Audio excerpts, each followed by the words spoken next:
on the troll.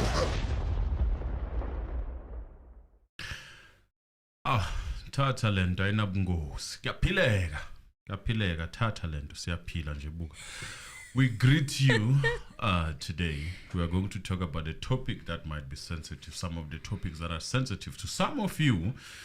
I had one, I don't know whether it was a subscriber, that person who said, don't talk about EFF, don't talk about... No, man, we're going to talk about anything that we want to talk about. It's a free country. It's a free country. If you feel like it's freedom of speech is not going your way, it's okay. Go somewhere else. People that are here, that we grew this channel with, they appreciate us having conversations. Whether you are ANC, EFF, whatsoever, we're going to talk about this. Right now, Emily, I guess it's in Tata lento. Ayinamgozi. Yo, that trend. Ayinamgozi lento, Tata lento. Siyaphila thina. Sibona nje siyaphila. We are seeing things we shouldn't be seeing. Tata lento. I saw a video of some two men like walking in something that looked like a cave, and then there's a snake and a bunch of talent dynamgos. Yes, greetings to everyone. Yesterday, okay, guys, welcome back to the Mndoda Reality YouTube channel. Thank you so much for joining us here again for another live stream. Now, today is gonna be a bit of a mishmashy show. It's gonna be a mixture of things to talk about. There's a lot that's happening in South Africa, and honestly, I can't keep up. I cannot keep up. Let's summarize it.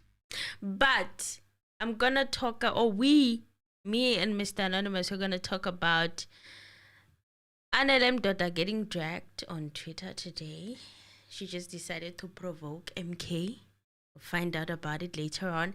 And also, Veiws and Ndlozi. There was a nasty rumor going around throughout the day that he has resigned. We're gonna talk a little bit more about that. And yes, Miss Popola, Miss Popola, I think, might be entering a Tembo situation, but we'll talk about it later on. First, let's recap what happened yesterday. Yesterday, we couldn't go live. I was very, very tired, family. I apologize. I was very exhausted.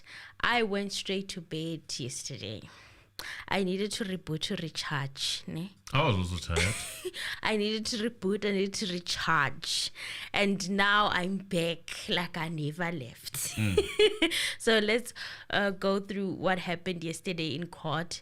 And I kind of briefly or could tell at the beginning that, you know what, there's not gonna be much going on. So I was not surprised, and I'm sure you guys can remember from the day before yesterday that Judge Ratam ordered the cross-examination of ballistic expert Chris Mangena abruptly should start as in yesterday. And this was despite the fact that the defense, they said they were not ready. No, he couldn't keep up to his weight. He gave them up until 2 or something September. The man just changed. He just changed his mind now. After realizing, I just realized that this Steyn thing is denting this case. Then, okay, I think you guys should have, who's this guy? The expert that is coming. The defense's expert. No, the guy who's coming. Who's the guy? Chris Mangena. I think Mangena should come. It's like a substitution that is happening. When you are losing the game, and those who watch soccer, then you bring your big guns now. Yeah. You're like, no. Bring someone who's gonna say something that that we cannot disagree with, right? Yeah, I don't know, man. This man, he's even failing to live up to what he said. Now he's blaming that there were many witnesses that were lined up by the states.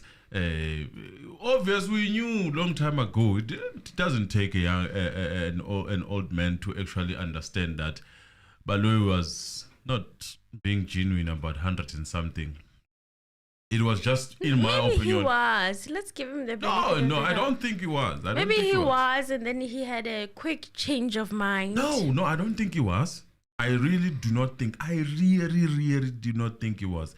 I don't. The guy was just trying to make it harder for those who would withstand the pressure and the distance that it will take to reach the end. If you imagine 100 and something witnesses, but where would you get those 100 and something witnesses? In all honest, I don't think they were there. It was just to tire you mentally, and you might as well give up if you want to give up as quick as you can. You might be on to something. Yeah, because we didn't even reach. Did you even reach 50? So I don't think it's been 50. Maybe 35-ish. Not even 35 each. Yeah. Being, we can even remember their names, these people. Okay. I would put them as far as less than 20. Less than 20. Yes. Started with Zandi, then Tumelo, and then and then the neighbors, two neighbors. And then the two neighbors. And then the Mkulu. And then Mkulu. And then there was... Zungu. Then there was the police officers that kept coming and coming. Yes. Those and then they kept on bringing some of them back. And then there was that guy. So you're actually right, it's less than 20. Less than 20. It's less than 20 because there were the police officers that did the downloads of the cell phone after the incident. And then there was the police officers from accused number 3's case. And it's less than 20. Less than 20. They're giving him too much. Just that they were taking long, or some of them. Yeah, they were. Because, Guinea is coming back again. Yes. Came on that trial within trial. He's coming back again. And they're going to close. The state is saying they're closing their case with him. And the doctor. And the doctor dentist. As well. The dentist. Became a general doctor. Who's the judge? And that's basically Magistrate. Grenier. Well, Mangena testified over a year ago, and the judge said that it's unheard of for evidence to be suspended for this long. The defense is still waiting a report from their own ballistic experts. So Mkhatling said that he had bent over backwards for the defense, and it has taken far too long. So proceedings yesterday started with Mshololo commenting on wanting Colonel Gininda to come and testify as they wait for ballistic experts to finalize his evidence. So the judge wanted them to cross-examine without getting the relevant information they may require to conduct an effective cross-examination of Mangena. And I can tell that the judge, is extremely uneasy on Mangena's behalf because it has been over a year since he gave evidence, and now he'll be expected to be cross-examined on evidence that he gave last year, That's just me being the devil's advocate here, me trying to balance the forces. Don't you prepare if you're going to come to court? You do? So, what is this thing of years and years and years? But I feel like maybe that's the judge. Like, it's unfair for the witness if to you have tell the truth, been paused for so long. If you tell the truth, what is wrong? You green is green. It will be green next year. Next year it will be green. Unless, of course, there are things that you must remember because you have said them before. Now you'll be coming back, like Stain. Some of them might change. Yeah, so the judge was like, what's standing on that report? He thought that it's just one report, He was given that feeling of, hurry up. I don't understand what's the big deal. Why are you guys taking so long? He's like, it's not like it's 20 firearms or 100 firearms like in Marikana. The Marikana case that happened over a decade ago. And he said it's one firearm, one bullet, another split bullet, and 9 other bullets. That's all there is to it, nothing more. And it takes us how many months? And Mshololo said that from their consultation last week, he indicated that there was other outstanding information which were requested from the state last week, and it was submitted to him in order for him to finalize that report. This is in regards to the ballistic expert for the defense. So the judge said that, can you phone and find out when will he submit the report? So he actually wanted them to call the ballistic expert and find out when he will be done. You know, he's working under a lot of pressure. I wish the same caution was exercised for when the state had pending issues like this matter of urgency. You know, I wish it worked both ways, but it seems like the pressure is only given to the defense in this instance. But I guess it's been over a year. It's been over a year. So what can they do? So Msholola said that they are also not asking that the matter should adjourn until the 2nd of September. She said that they are asking that Colonel Gininda can come and testify and other witnesses can come, you know, instead of, you know, they really wanted Gininda to come and testify, but the judge says he doesn't have the right to call witnesses. He is the lead dominus lotus. So the state is the one who calls and schedules witnesses. Now, Mangena couldn't come. Apparently, he had things that he was supposed to do this week. And he said, I have the right to call this witness because the dispensation for his reservation of the cross-examination was granted by the court and not by Mr. Baloyi. And if you read the Criminal Procedure Act, there's no rule where you can do that. It's just a rule of practice. So he read a book there and it said that there's nothing in our law that entitles an accused or his or her legal representative as to the right to reserve the cross-examination of a witness until later in the proceedings. And it has been accepted by their court that this is often done in practice with the leave of the court, and the proper procedure to be followed in the case is that representatives have the right to make a request to the presiding officer, and if he or she sees fit, may grant such an application. So if the application is not granted, the presiding officer could intimate to the accused or his legal representative that he or she must proceed forthwith the cross-examination. So Msholola said that they don't disagree. I mean, they agree with the court. It's just that they were under the impression that they were given until the 2nd of September. And the judge said that he was also under that impression because he thought that there were 117 witnesses. But they said that they only had 3 more witnesses to go. And on the list, original list of the witnesses, yes, they had 100. And the judge said that he was right to assume that it may have taken some time. So he was estimating based on the fact that there's still a lot more witnesses to come. That's why he gave them the date of the 2nd of September. So Baloyi turned his attention to the accused as they entered the court because they arrived late. And he said accused number 1 was outstanding. So I don't know whether he eventually made it or not.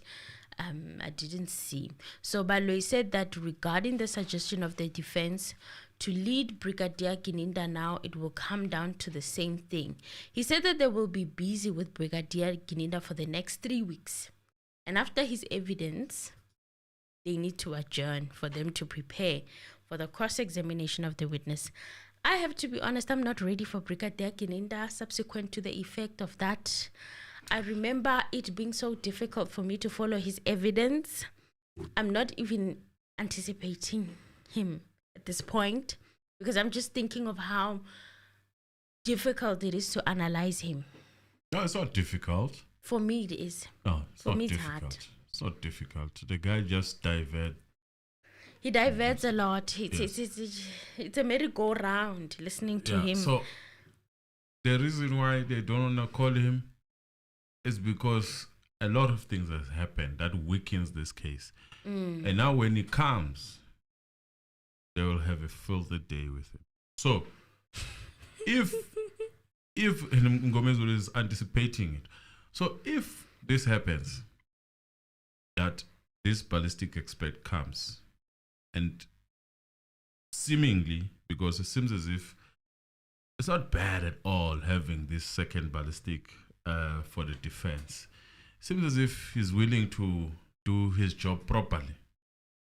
And let's hope that nothing gets into him. Just saying, allegedly. So Baloyi, and then the guy is gonna debunk a lot of things from this state's ballistic. then they're going to have a filthy day with him.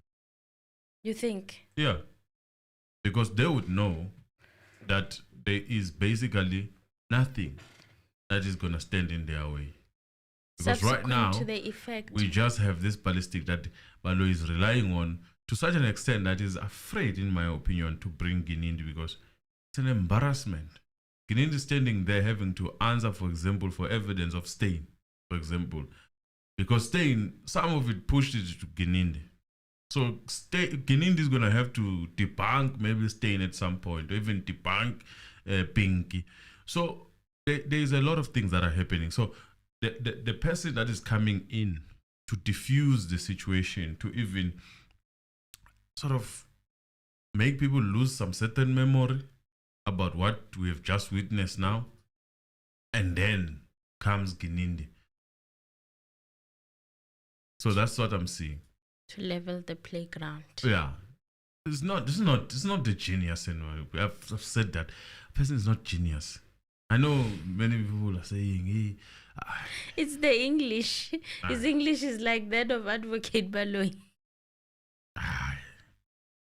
There's nothing amazing about Now I just find him exhausting. He's exhausting for me to listen to. It's a lot.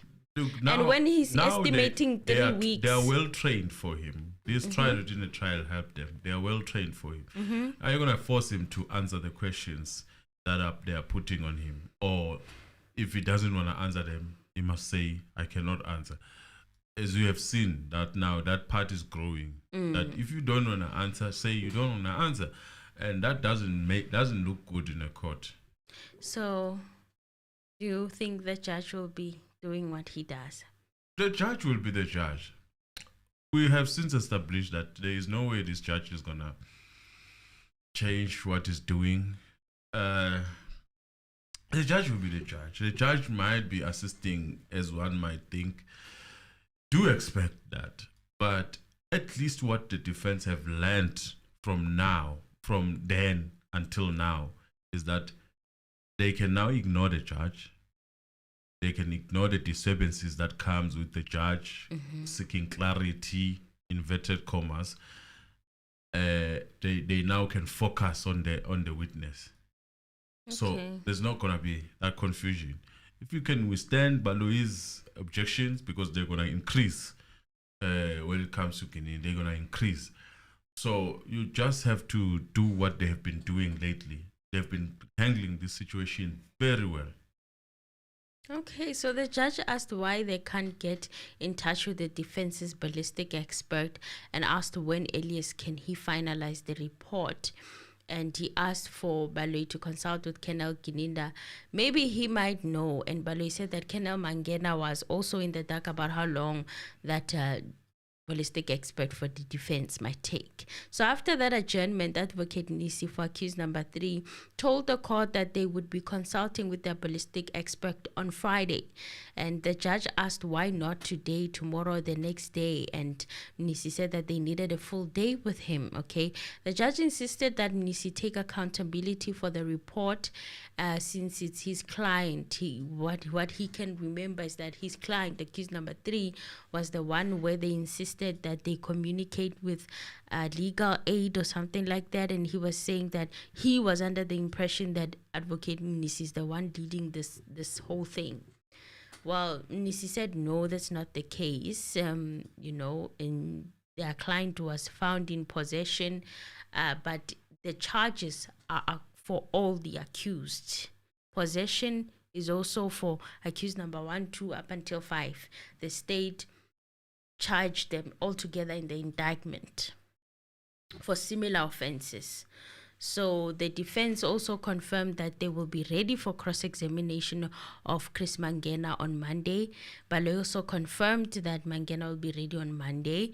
So Mnisi also said that the documents Colonel Lamberster Steyn based his testimony on, they were hearsay evidence. So throughout his testimony, they said that Steyn said that he received the documents already downloaded from Shwana, and he also worked on documents from Vodacom. He said he also worked on documents from Vodacom which were already converted into user-friendly spreadsheets. In other words, Vodacom sent a PDF, and TSU then had to convert those documents into a user-friendly spreadsheet. That is when he went on to compile a report that he came to testify about. But the court would also recall that when Mr. Mshwana testified, the contents of the document that he downloaded from the phone that allegedly belonged to the number belonging to 358, he never got taken through the contents of those documents, and it was for the first time that they heard about those documents and they saw them through the testimony of Steyn. So both documents had not been authenticated. Those downloads that were done by Mr. Mshwana are the converted documents that was done by TSU, as has been exhibited in court, and have not been authenticated. So he said that these are the instructions that were put on record from his client, Mthobisi Mncube. So yeah, it seems like they are moving at a different angle now. And this, of course, the judge said that he can hear him, but they can always argue those points during argument. But Mnisi emphasized, I need to put this on record, and they are saying that, you always argue issues at the end of the case, if it ever reaches there. And I caught that. I don't know how many of you guys caught that part when he said, if it ever reaches there. And I was like, don't tell me you're going to continue with this lack of evidence, and then allegedly, this is me speculating, convict these people when you are working with what you are working with in that court. Don't tell me you're gonna drag this like that. And he's saying if it reaches there, So maybe by hope against hope, it might end up being that it doesn't even reach there, where you just say, but there's not enough evidence, I'm dismissing this case.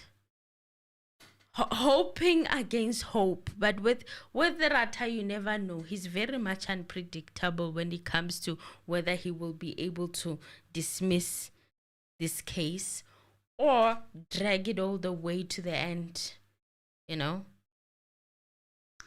Yeah, and I was very concerned when I heard that. But he said, you can't expect me to evaluate the evidence. Is that what you expect me to do? Saying that to Mnisi, that, what, are you expecting me to evaluate the evidence? He always speaks of common sense, right? Common sense, especially when he's throwing jabs at the defense. I was hoping that maybe it would clock in that the state doesn't have much of a case here, but we're gonna drag it for the fun of it and give them the time to satisfy itself that there's a little bit of something and a little bit of something, yabo. And for someone that likes to fagaza as much as he does, that evidence. Even with Steyn, he was busy saying, I understand. That's how I understand it. That's how I understand it. I mean, one would have shown that this evidence was authenticated, or he's the one who authenticated it, maybe, because the way he speaks on behalf of that evidence is very strange. It's like, okay, it looks like you know what's going on. So Mnisi then said no. The judge also argued that at the end of the case, there's no problem. They can argue all of these points at the end of the case. So the matter has now been postponed to Monday, the 26th of August, for the cross-examination of Kenna Mangena.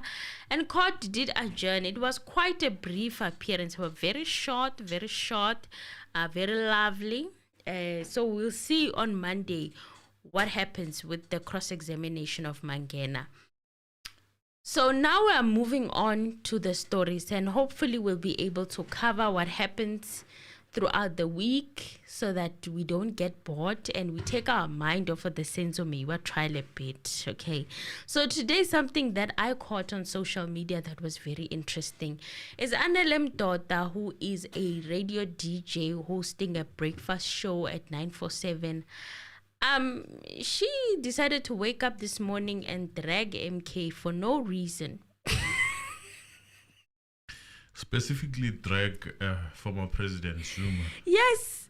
She just decided, you know what? She saw a press release and she's like, I'm not going to stay out of this business. I'm going to insert myself in this business. And I want you guys to drag me for today. Allegedly. So yeah, she decided out of today, I'm going to comment on politics. There's a post that the MK party made, and it's a media alert. And they were saying that on Thursday, the 22nd of August at 12 o'clock, I think the Capital Empire in Rivonia in Sandhurst, President Jacob Zuma of Mkhonto Wesizwe will be making an address. But then the title of it is HE President Jacob Zuma to address the nation. Yeah, so, and that was a problem with Anele Mdoda. She had a problem with the address the nation, right? She posted and said, he is having a press conference. He's not addressing the nation. Only the president or ruling party can address the nation. And where is that coming from? Where is that coming from? Like, okay, let's look at the logic of that. Let's say she was right. Is that the rule?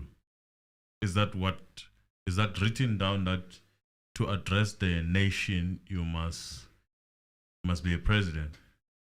In her world, yes. That's a stupidity. In her world, you must be a president in order to address the nation. No, that's stupidity.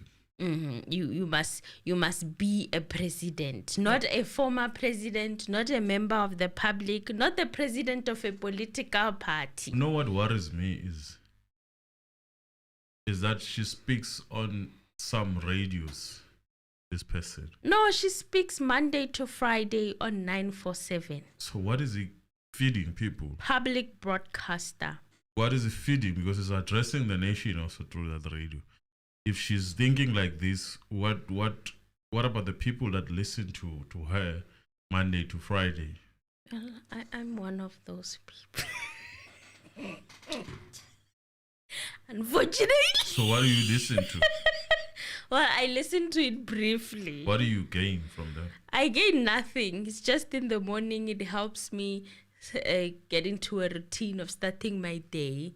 If I were to choose what I like specifically, there's pretty much nothing. I just listen to them because so I find less stress. It's like white noise. So you use them for white noise. I don't really. It's all fun vibes. They play games. What they talk about, you wouldn't tell me. They play games. It's not deep conversations. You know how radio is, man. They talk about what you ate for breakfast and stuff like that, or what is happening in people's lives, and people call in, and so I use it just to distress after waking up and not really overthinking things as I get ready for my day. So it's not something that I will consume for depth. Okay, I really don't think that it was a mistake, as Chuku Anna would like to believe. It's not a mistake. I know people like Anele Mdoda. They are what we call clever blacks, in my opinion. Hallelujah. They are what we call clever blacks. They are used to say certain things, and the main aim behind that is that they look like us, so it's easy for them to penetrate us than a person who does not look like us. So what they say, it's not a mistake. You start with the case that has been happening, South Africans complaining about these celebrities never taking their side. You talk about your Pel2s, you talk about your DJs boo, that eventually they come back and apologize. They tell us about Ubuntu and whatnot that we should do. But these things are not mistakes. It's like singing for supper.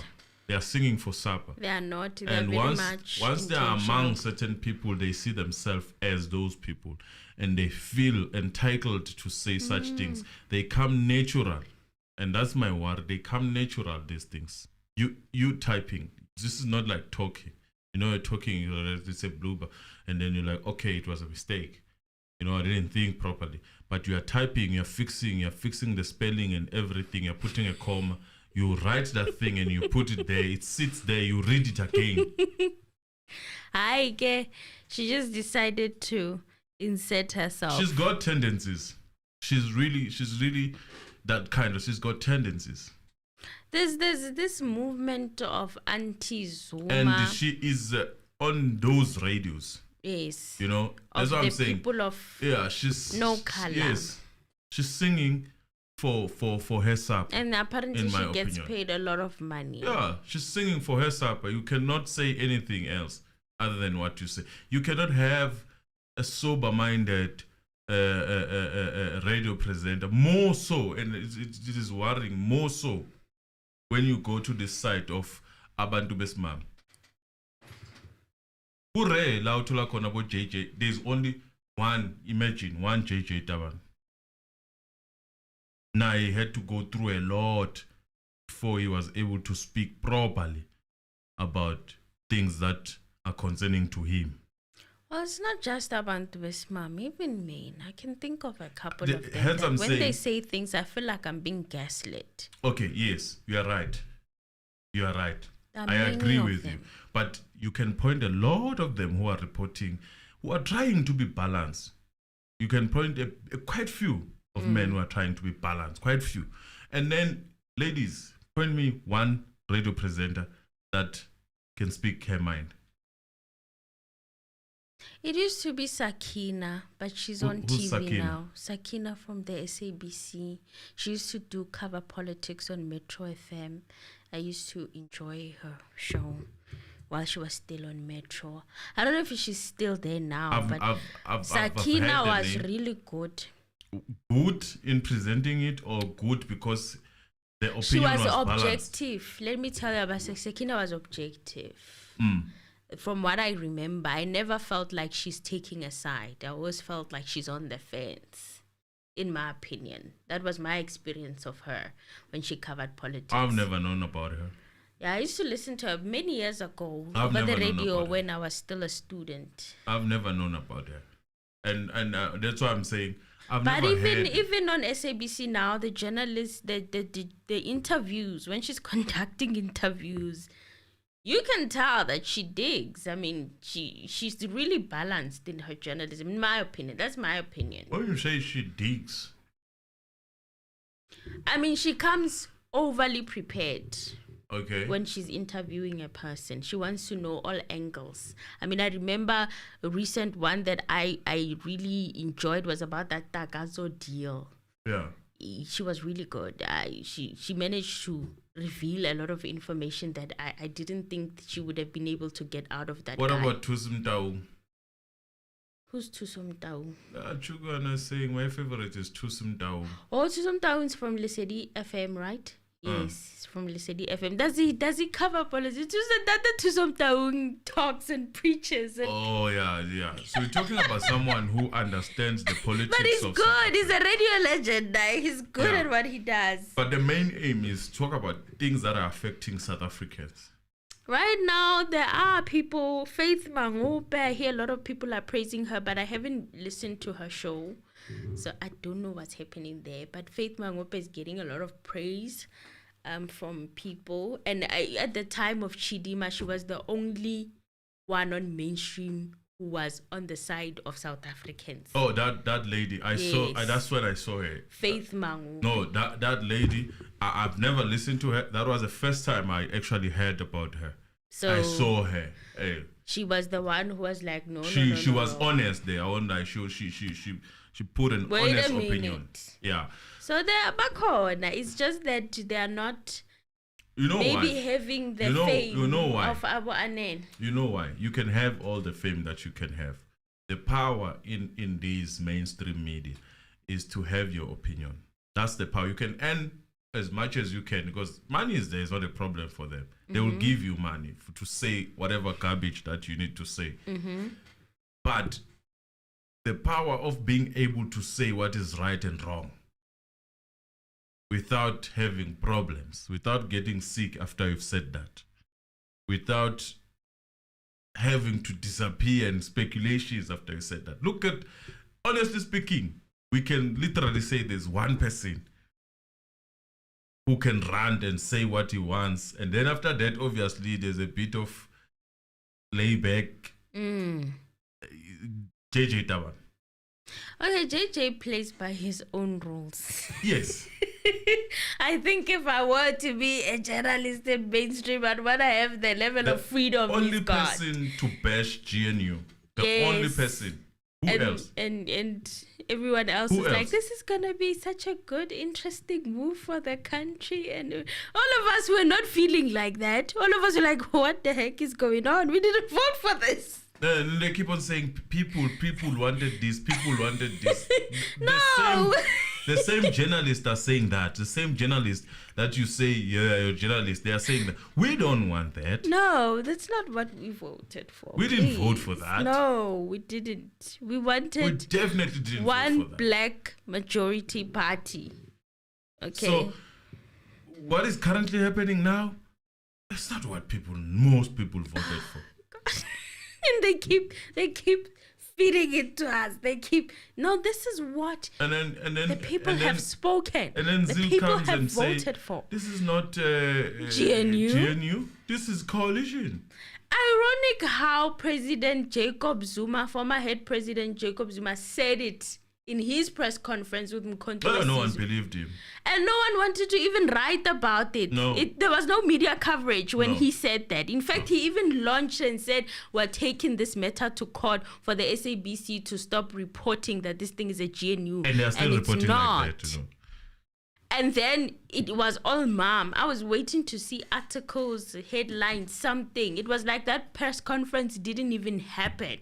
And then Helen Zille comes out on multiple podcasts and says, this is not a GNU. Talking to the investors, by the way, the investors. Saying, this is not a GNU. The investors, that people must understand. This in is my a opinion, coalition between the ANC. they are a majority. When they talk about people, that's the people that they mean. When they say people and the markets. and the market, those are the very same people. Very Whether important it's 10% people or to them. 5%, it's them. Yes. So she was addressing them to say that this is not a GNU. This is a coalition between the ANC and the DA. I caught it. I received it. And I'm okay with it because I never stressed myself with this GNA. I never believed it. A scam that they were reporting for us. So that's what I'm saying. My point of departure here is that Anele Mdoda, you don't even need a lot of studies about her. You can just tell. From when she opens her mouth, when she opens her and mouth, who and you know. her father is. Apparently her father is also a very prominent person in government or something like that. So how she grew up around these people. But you don't need to be don't even bring that. I know many people who grew up properly, but they are politicians, proper politicians. They understand what is happening. It's ignorance. And the feeling that once you stay with certain people, you start feeling like them. That issue of is it Malcolm X? Mm-hmm. Yeah, you start feeling better than the person who's cleaning outside. True. You start talking about your nannies in radio. You That's see, pretty much what happens. That's where the problem starts. I listen to it from like maybe 6:30. By 7 o'clock, I'm done. That's the vibes that I keep. Right. You start talking about nannies, the nanny issues I'm and out. what's not. You must know. I'm like, these people don't have the same problems I've got. Yes. Let's move on. Let's move on to the next radio station. You listen to them, you feel like you are in a first world country. I know, right? That's how I feel whenever I listen to that radio show. I listened once. She was talking about the car, some person that was servicing. Was it a driver? And they also talk about waiters. They talk about things that disappeared with the car and are not that important. You know, you can tell the problems are different. When you don't want to think too much. When I don't want to think too much, because 702 stresses me. It makes my blood pressure go up. I don't like listening to 702. I don't like it.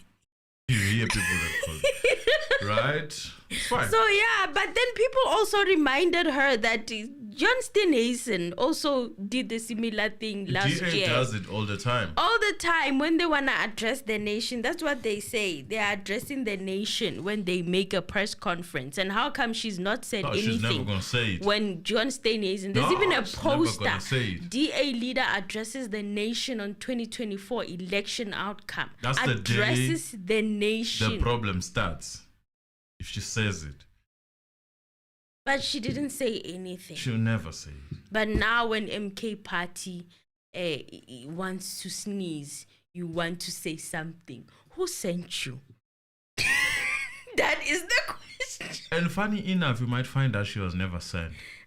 She just feels that hate in her. No. She feels the need to impress. Impress who? That's what you should ask yourself. Bageti. She feels the need to impress. So tomorrow's going to be talking about, hey, this is what happened. So this, what of MK? And that's what it's going to be doing. So someone, Tasha Tesh, said to her, as a celebrity, it's advisable to stay away from politics. And I agree with this. And she answered. She answered and said, as a normal person, it's advisable to stay away from celebrities. And this is giving pretty much the vibe of celebrities cannot be spoken to. I don't know what she's trying to imply, but a lot of people were also dragging her for it by saying, you are really now out of tune. Celebrities now are not normal people. What are you saying? You know, what are you saying? And like celebrities are not normal people. You know, so it was giving very much classist vibes, her response. But this person, and I agree with them when they say celebrities should stay away from politics because they have influence, especially over young people. So if they're uninformed, they spread misinformation. And which is mostly the case because it's rare to find a celebrity that is understanding what is currently happening. And the tricky thing about being a public figure, you don't know which political party is going to be in power. So you go around pissing off certain political parties, and then when their time comes now to run things, you are in a predicament of not having opportunities. You're trying to make amends. So please, if you are a public figure, it's advisable. Are you advising her? Not really advising her. All celebrities, because they like putting themselves in within. You cannot take the horse to the river. This one, not in particular this one. This situation you cannot. So we must just let go of politics, in my opinion. But you're saying can't take a horse to the river. You can't force it to drink. Well, she did have clapbacks for a lot of people that had things to say. She was responding. Someone said something really, really mean to her, and she was. She responded. There's a tweet here I saw, and I was like, "Yo, this person is going for the jugular." Let me take this call. Uthi anokenthule sis Anele. As the way ukhuluma ngakhona lately, I wouldn't be surprised if Chidi might skip through that gap. Hi, how are you? I'm good, thanks. Yo, guys, I missed you so much. I don't have anything to say, but I saw you live on YouTube. I just want to say hi. Hi. It's been a long time. Hi. Hello. Hello. I love you guys. I really do. I just want to say hi. Imagine. Oh, thank you so much. Thank you. Hi to you too. And thank you so much for watching. And I'm sure you guys know who I am. I'm sure you do. Okay. We definitely do. Yeah, thank you so much. Thank you. Thank you very much. All right, Tico, bye. Bye. Thanks for taking my call. Oh, yes. Anytime. All right, thanks. Cool. Yeah, so thank you again. Thank you for the love. We appreciate. Guys, I'm sorry, I'm getting sinuses. Is it? We appreciate love. We appreciate love. We hope that you don't become celebrities. But No, I wouldn't. I want to speak my mind. What was said to Anele Mdoda then I disturbed? I know can tools is Anele. As the way in Kulmanga corner lately, I wouldn't be surprised if Chidima escaped through that gap. They're saying the gap because she has a gap in her teeth. So she responded. I think there was a response. It's just that now I think I've lost track of it. Couldn't find it. I couldn't, Yeah, but she it's fine. responded. She had a clap back moment. She's feeling genius. There was also news today circulating around X that Dr. Mboyiseni Ndlozi resigned from the EFF. There was even a copy of his alleged resignation circulating the socials. So this news, when I first heard of them, I was like, maybe it's not much of a surprise, but they have been debunked because now we just saw pictures of Dr. Mboyiseni Ndlozi with the EFF president, Julius Malema, sitting on a sofa. Apparently, they were visiting MEC of Gauteng's home, Lebogang Maile, sending their condolences because his son passed away. And yeah, I was like, okay, they look all happy and vibey and stuff. It seems like nothing is wrong. And earlier on in the morning, Dr. Mboyiseni Ndlozi also posted a picture of himself in EFF regalia as soon as the news started trending of him handing his resignation. So we don't know whether he resigned or not, but I guess that picture is confirmation to say he did not. But where did that letter come from? Well, it could be manufactured, but that's immaterial. What I want to talk about is last time I did say, in my opinion, my feeling is that Mboyiseni Ndlozi, in Juju's eyes, he was never that kind of a person that he would feel Uguti. How would I say this? He could lead the EFF? Yes. In my opinion. But who does he feel can lead the EFF? No, you know why I'm saying this? Look at what happened. Okay. A wife liked a post from Floyd. From Floyd Shibam was saying that he is going to be joining the MK. A person that you respect, you wouldn't do that. You would call that person. If really it's a problem, now we are monitoring their families. Even the decision of the family must be your decision. Well, he said it in his press conference that the decision of the family or close family members shows what they have been talking about and saying. For him to even notice a like, I can see if Mabatu posted something or commented or something, a like. He has time to see who liked what, where, and how. That is interesting. Look, if I have a wife, that wife is allowed in a democratic country to choose what they like. Yes. If they decide to support something else, well and good. Yes. You know, it cannot be used as a tool to say that because your wife, we might differ, we might argue in my house, but if my wife feels that she's more aligned to ANC and I'm an EFF member, that shouldn't be pointed at me. The fact that I am a member in good standing in this party should be enough. So basically what you are saying is Mabatu utsena guy. Yes. Utsena guy moditabenza EFF because her husband is the one who's a member of the EFF. Yes. So what must she do now? Even my kids, you know, the feeling is like, you know, I would say this. It's like what can prompt someone to do that is if they are paying you or they feel that you are getting paid through them to feed your family. So therefore you are forced, you are obliged to convict or to convert everyone who's in your house to believe in where they get their bread. Yeah. And that is wrong, because politics, he normally Juju says, it's not a career. And it should be looked at as such. It's not a career. He's the one who said that. It's not a career. You do not expect me to take it as a career. You know, I can take where I work as a career. And the way I work, a person cannot say something that can jeopardize me. No, it's understandable. If they are affiliated to me, they cannot say such things. And that is true. Because obvious that would ruin where I get my... But politics, on the other side, it hinges on the issues of democracy. And to show that you are practicing proper democracy, it should also start in your room.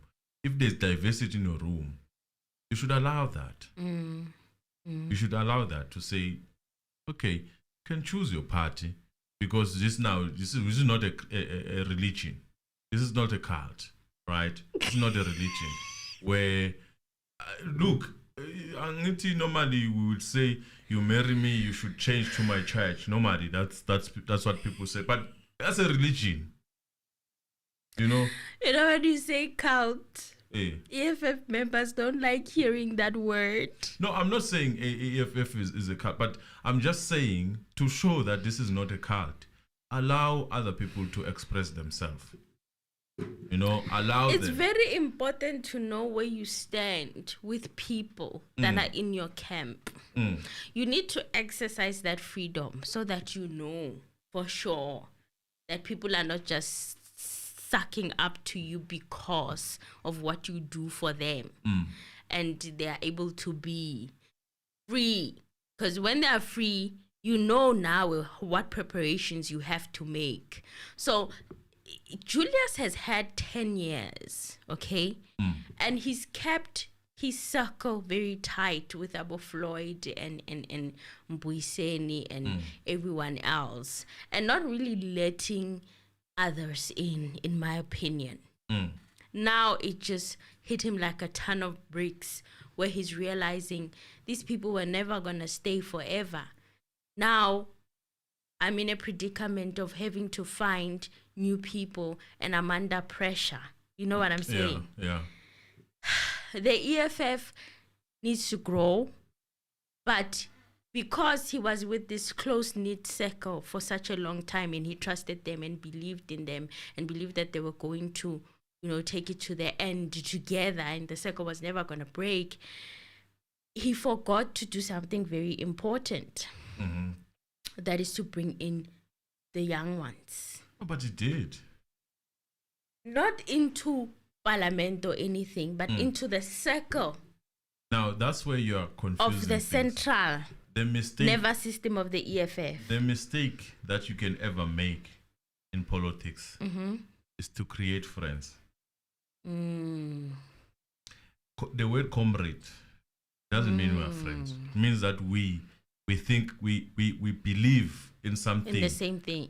There's common thing that we believe common in. purpose. So that's why you're going to take it hard if they leave you, those people, because you feel like you lost a friend. Those people are not your friends. They are comrades. As much as they also, some of them that came to EFF, they left ANC. Yeah. So they did. Yes. They followed him. That's why they are using the word comrade. They are comrades. Who else felt like that press conference was for Dr. Mbuiseni Ndlozi? No, I genuinely did feel like that, and many more. I just felt like, I don't understand what Malema... They were being thrown. I'm like, Tibang, can someone take that microphone? Something, please stop. Stop it. But I guess we'll never really know. Politics are like that. You'll never really know what's going on. But it felt like Dr. Mbuiseni Ndlozi here is being addressed. No, it was not Ndlozi only. It was a lot of people. Others were being shouted at because they were quiet when these things are happening. But what do you expect them to say to someone that you have treated as a friend? I mean, we are even saying that we are willing to bend your back and allow that person back, even though the EFF, some of the rules are saying you cannot come back.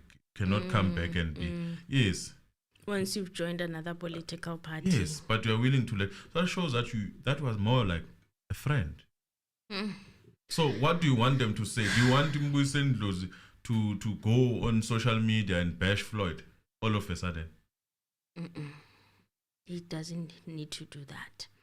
But I felt like had he done it, I wouldn't blame him, because that was very provocative. Like, he was being provoked for a response. You know, it was almost as if he's no. being I'm forced. talking about the issue that he said other people are quiet.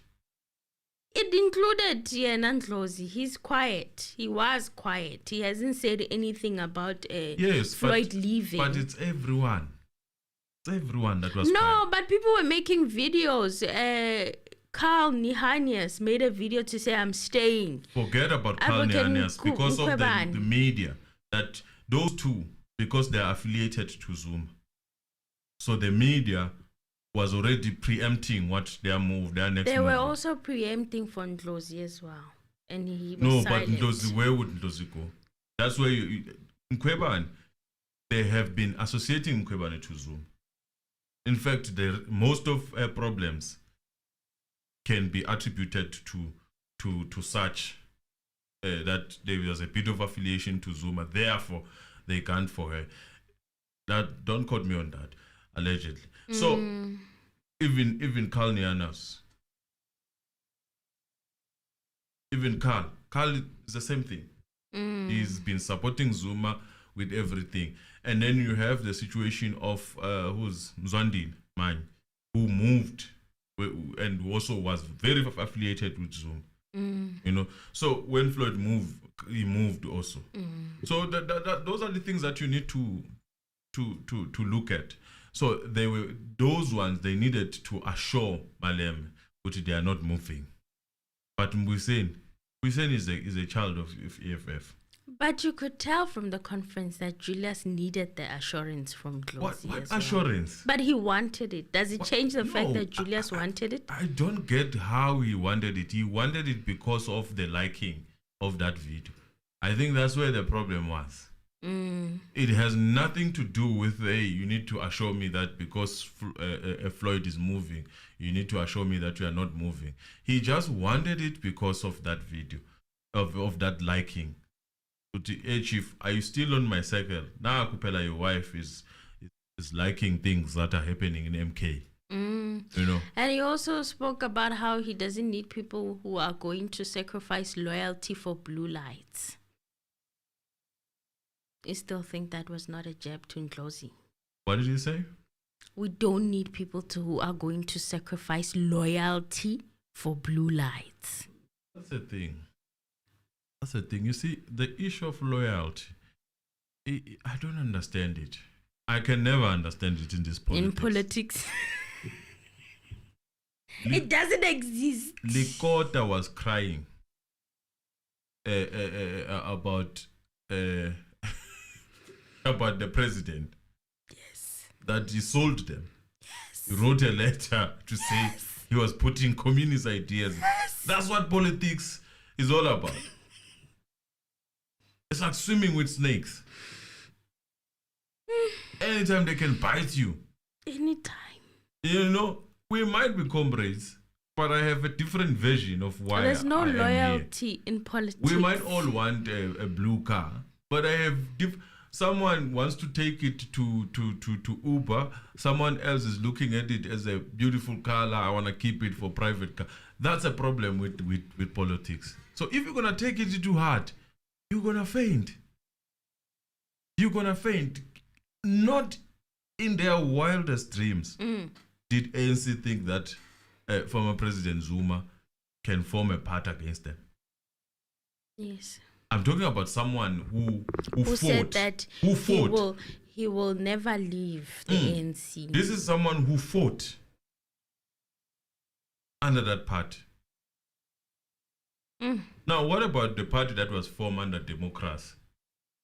When someone sees a chance, in my own opinion, Freud, I would say this, he's a president candidate. He is a president candidate. So do you think the announcement that's going to happen in MK today is going to be with regards maybe to announcing such, giving him maybe not the presidency but a big role in the MK? They are going to give him a big role. I mean, having Floyd and not using him properly in terms of researching and all these other things, it's like having a Ferrari and not driving it the way it's supposed to be driven. I mean, he is the brain. So you have one brain that came voluntarily to you and left the ANC. It could be he voluntarily. wasn't kicked out of the ANC. EFF. He left. Yes. And followed Julius Malema to establish yes, EFF. yes. And then from there, he left EFF. Yes. So why would you not use him? He's a president candidate, that man. He's got it, man. Financially, I think we will be sorted if he was to become a president. Now, Twitter was also going in about how there was never really respect for Ndlozi, Dr. Ndlozi in the EFF. I mean, there was some comments calling him an ice boy or something like that in the past. And then there's a clip of Kelly Khumalo also speaking on how Julius disrespected Ndlozi and called him a blank when they were parting ways. For those who may not know, Kelly Khumalo was actually part of the first group of people that formed the EFF. Yes. He was within, and then they fought with Julius. Yeah, and then he went on with Gayton to form another party. And they formed a party with Gayton, his friend Gayton Mackenzie. But that breakup was very nasty. The media, Kelly Khumalo said some of the most wild things. Yeah.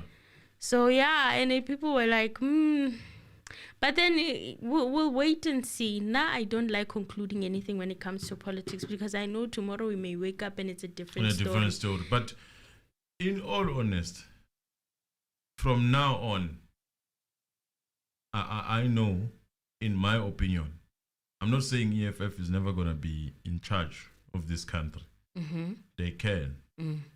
But as things stands now, it's not about even MK. It's about, I think, where they stand. We're in a situation where South Africa is not stable emotionally when it comes to the issues, internal issues. Yes. But as much as Malema attends to those things, there's this question mark as to say, it seems as if most of our problems have been caused by what you are supporting. And people, the old grannies, and even the young ones, they find themselves in a situation. They can, while you're at varsity, you can be a robust. I mean, at some point, I was, now going to reveal. Don't reveal. Just say you were in student politics. Yeah, I was in student politics. So it's. I was never. No, I was. I wasn't, and it's a very tricky world. So this is where the problem, if you talk to people, like if you engage people, even EFF people, if you engage them, some of them, they do not understand that issue of Pan-Africanism that says we all then should have one country, or I don't know, one united Africa. Some of them, they are saying no to that. Because there is this feeling that it seems as if that being said is only one-sided. You still go to Nigeria, they want your passport. Then you have on the other side. And they are not talking about it. They're not centering it in their political conversations. Yes. And it has been interesting throughout this unfolding of Chidima's story to even find out that they've also had incidents where, for instance, there was a time Nigeria in the 1980s did the same thing that South Africans are now doing to the Ghanaians, to the Ghana people. He said they were taking their jobs and whatnot and kicking them out of the country. And you see where the problem is when you are going to address that issue of Chidima, for example, you sympathize with Chidima. You don't sympathize with the mother that her idea was stolen and the kid. That's when you leave a lot to be desired. You are talking about African child on the other side, while the African child and the parents took away something from that woman. She had to get a new ID. And they said it was a duplicate. So her ID number was being used by Chidima's mother at the same time as she was using hers. And then eventually they changed it and gave her a new ID. And the kid, because when she wanted to go and register for that the newborn that she had, they said you can register young kids at the same time in this interval. That means when you gave birth now and then you give birth again. So you have another child.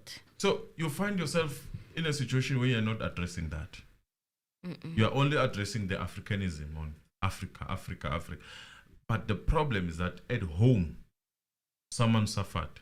He's very much oblivious to that aspect. He doesn't even want to think about it. And then when you talk about that, you say, but if it happens that you talk about, but the police. This is where the problem is. And as much as I love Maleme's ideas, all of them, except there's that except. That's the One Africa vision. We are one. In my own opinion, if I was to argue that part of One Africa, I would say we, even in the olden days before politics, we still had to keep our places. We still, in fact, you wouldn't hunt where a certain tribe hunts. Yeah, that was a declaration. The borders were there long time ago. It was a declaration of war. The problem is that if we think about the borders in a sense of colonialism only, they were already there. When these, for example, these people of no color came, Zulus, other tribes, they were fighting. They would occasionally fight. And then what they came to do is to come and say, okay, we're not Zulu. Now we will give you certain things to strengthen your local zone. Go fight so and so. And they did that internally and externally. So but some people don't believe that. No, they feel like we're free. No, we're free to roam around. No. Ubuntu bebukon. Where if you come and you say, hey, I'm passing, I'm hungry. Yes. And you will have a place to sleep. They will be treated as this hambi. There was even a issue in Zulu that just say, some hambi, you cannot cry for a food that you give to someone who's a visitor because that person is not going to even waste much. That was Ubuntu. So, politics came. I heard them a piano song. Like, what are you talking about? So that's what it means. So a visitor, you cannot cry for the food that you give to a visitor because they're not there for long. Okay. So you cannot count it and say, hey, we moshugud or something like that. Not that we were speaking for food, but basically that's what that was saying. So there was, and then came the times of Boshaga, and then we were united through what? Through wars. Through wars. Zulus were united through fighting. Yeah. Because one can argue, in the olden days, each and every surname had its own king. And now we have one king. That comes from the Zulus. Short message. How about you try prioritizing South Africans? The idea of uniting Africa is a very good idea.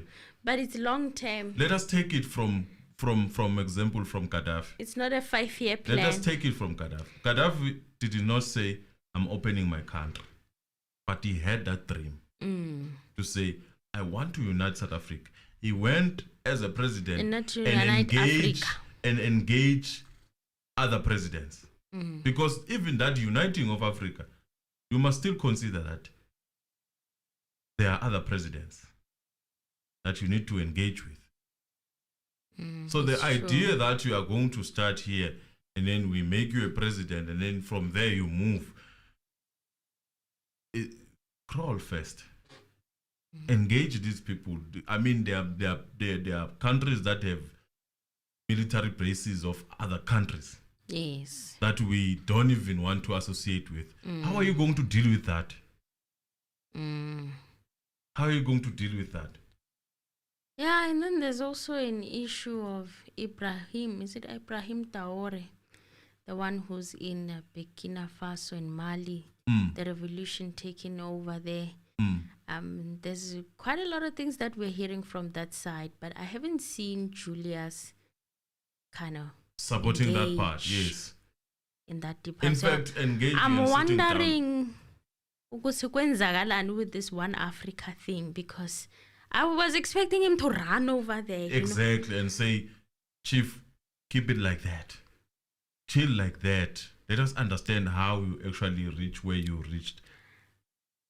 Let us study what you did. He's not moving there, and I'm like, okay, this Africa, it seems like now it's running to defending fraudsters and scammers, and it's not really doing what it's supposed to do, in my opinion. In my opinion, I know they're gonna come for me for that, but it should be visible. It should be loud. It should be clear. Now, Emil, let us take, for example, Maleme. There are things that he supports that other country like Rwanda, your Museveni's country, they don't support. No. How are you going to deal with that? How are you going to deal with that conflict in itself? Because other people have different cultures. Yes. They don't believe in certain things, and yet when you come with this democracy. You cannot unite people under democracy. This democracy, this one that we have, forget. Because this democracy will tell you what you need to do is to engage this president. And they will tell you right in your face, now we are not we are not in fact combining with South Africa for 1, 2, 3. And it will make sense. Our culture does not accept this. It's a long journey. So it's a long journey that you are a South African. Julius. That probably you will realize when we are gone. There are a lot of differences that we have as Africans. We are one. We are one, but there are a lot of differences that we have. The systems that are governing us, those systems that came with colonialism, you still need to dismantle them. Yeah. I mean, for example, for one, Swaziland has a king, and they're still running their old way. Yes. Yeah. Are you gonna go and tell that king that for them, relinquish your power? I want to take over this and be one Africa. It's a bit difficult. We're gonna have a lot of conflict. Gonna be a lot of conflict. It's not gonna be as easy, because I even remember last year he had a whole situation in Kenya. He had gone to Kenya to speak there, and then he went there and told William, who's the president of Kenya, Kwanje. He told him his business, and then the next thing they were arguing and fighting with Malema, saying that he's disrespecting the president. Let me quickly look for his name. Elizabeth, I want to ask you something. You are saying here, we cannot be detected, or we cannot detect for Europeans. Why allow Europeans to detect? Let me tell you something. I always laugh at this. Politics is European. Politics is European. Politics is European. Right now, argue with me if you want to, but I'm saying politics itself, where you find yourself having conversations and arguing, that is European. Yes. We had a system of kings where you would hardly argue with the king. William Ruto. Yeah. Julia said went there and told William Ruto his business. And the people of Kenya were like, you can't come all the way from South Africa and come to Kenya and disrespect our president. So you can. I'm worried about people saying being selective when it comes to this European thing. Mm-hmm. Let us leave politics then. Let us go to kings. Let us go to the Let way us we go did back things to as kings. Africans, right? Then we will understand that issue of not being detected. You can come and tell us you Europeans. The fact that you want to create one Africa is also European on its own. Because that's what they are doing that side. They have euros. They have countries that they've grouped together. And those countries are, what is it, EAU. And then there are other countries. Union. Yes. So what? You are doing exactly what they want. It is tricky. See, good tricky kangakanani. So let's just prioritize your country for now. Yes. Fix it. Make sure that Can you imagine? you get what you want. Can you imagine with the president, Mm-hmm. how easy it will be to take Africa with one president? Have you ever imagined that? It would be. Because if one president makes decisions for Botswana, for Kenya. For all Sudan. you need to do is to give that president the whole of America and say, this is your place. We'll build whatever that you want here. All we want is Africa. Because we know our people generally, they can be bought anyone as a price. Let's not being ignorant about these things. Let's talk about them now. Everyone has a price. It's true though. Look, for example, what uniting does. There are pros and cons about uniting. I'm now going to take, for example, what is happening between Russia and this other country, Ukraine. Take for that. Other people, other countries, they are against. Unfortunately, there's always going to be a powerhouse in that uniting. Yes. And you cannot disagree. If they say left, left. If they say when us funi screwdriver to go open that door, you will give it even if you don't agree. Because if you refuse, a lot of things might happen. Let's talk about these things. The power of having one person being in charge of the whole of Africa. So we still need, there's a long way to learn from this. We're still going to learn a lot of things. And yes, we'll make mistakes. But for now, let us fix each other's countries. Yes, if South Africa is doing something wrong in Zimbabwe, those who are probably, if they are there, is minority, they must cease. Must not do that thing. They must come and fix our country and leave Zimbabwe and fix Zimbabwe, in fact. That's what we should be talking about. Uniting Africa is a long journey. I agree with it. It's a long journey. As brotherhood, it's going to take very long. As brotherhood, if it will ever happen. Let's just focus on home ground for a bit. So maybe Floyd saw that being a president, it's gonna be a journey. Especially with the decline. I mean, MK is still fragile, but there's more room to grow there. More. I mean, to show that this man is smart, he took this decision to go there.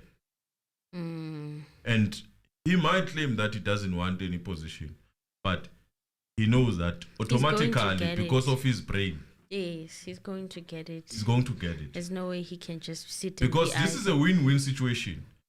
There has been a situation where MK has been called this Zulu thing. Yes. So imagine MK being led by Floyd. Ooh, that would be interesting. Imagine Tinyiko leading MK. He's from Limpopo. Yes. The Tsonga tribe, to be specific. Yes. It will be very interesting. So it's a win-win situation. They told him, Chief, You see, we need people like you here. We need a different tribe here to lead us, to make this country, to make this party compete with your ANC toe to toe. And who else to bring? Confuses even people. Go listen to people there who are analysts. They don't know how to bash him. All they are saying, he was a brain. He was a brain behind. He was a brain behind. Who doesn't want that person? Siyamfuna. Do you understand? We want a brainy person. Okay, we want a useful person. That is That's just the order of life. Everyone wants him. Yeah, so Julius Malema is heartbroken, but he will get over it. Such is life. Yes, it's the best political decision when I'm told this long. Best. I would have done that. You would have done that as well. Yes. Why not? Yeah, because I felt like even before elections, he was speaking too much about this Africa Unite thingy, and people were not wanting to hear that. So from the people that are going to vote for you, and you keep hammering it to them, something they don't want to hear. You listen to Floyd. He talks more about the issues that are affecting the South economy. Africa. And then when he talks about Africa, is through comparison as to what has successfully happened on the other side. And that's what people want to hear. We want to hear about the policies. We want to hear about how you are going to change them as soon as you get into government. It seems as if he has the policy. Hammer that. So, and I know that they are good in the EFF, but I'm just hearing more of... MK had done everything, the manifesto and everything. But the policies of their goals were still lacking. And now they have Floyd. Now I can tell you, one of the best policies are going to come there.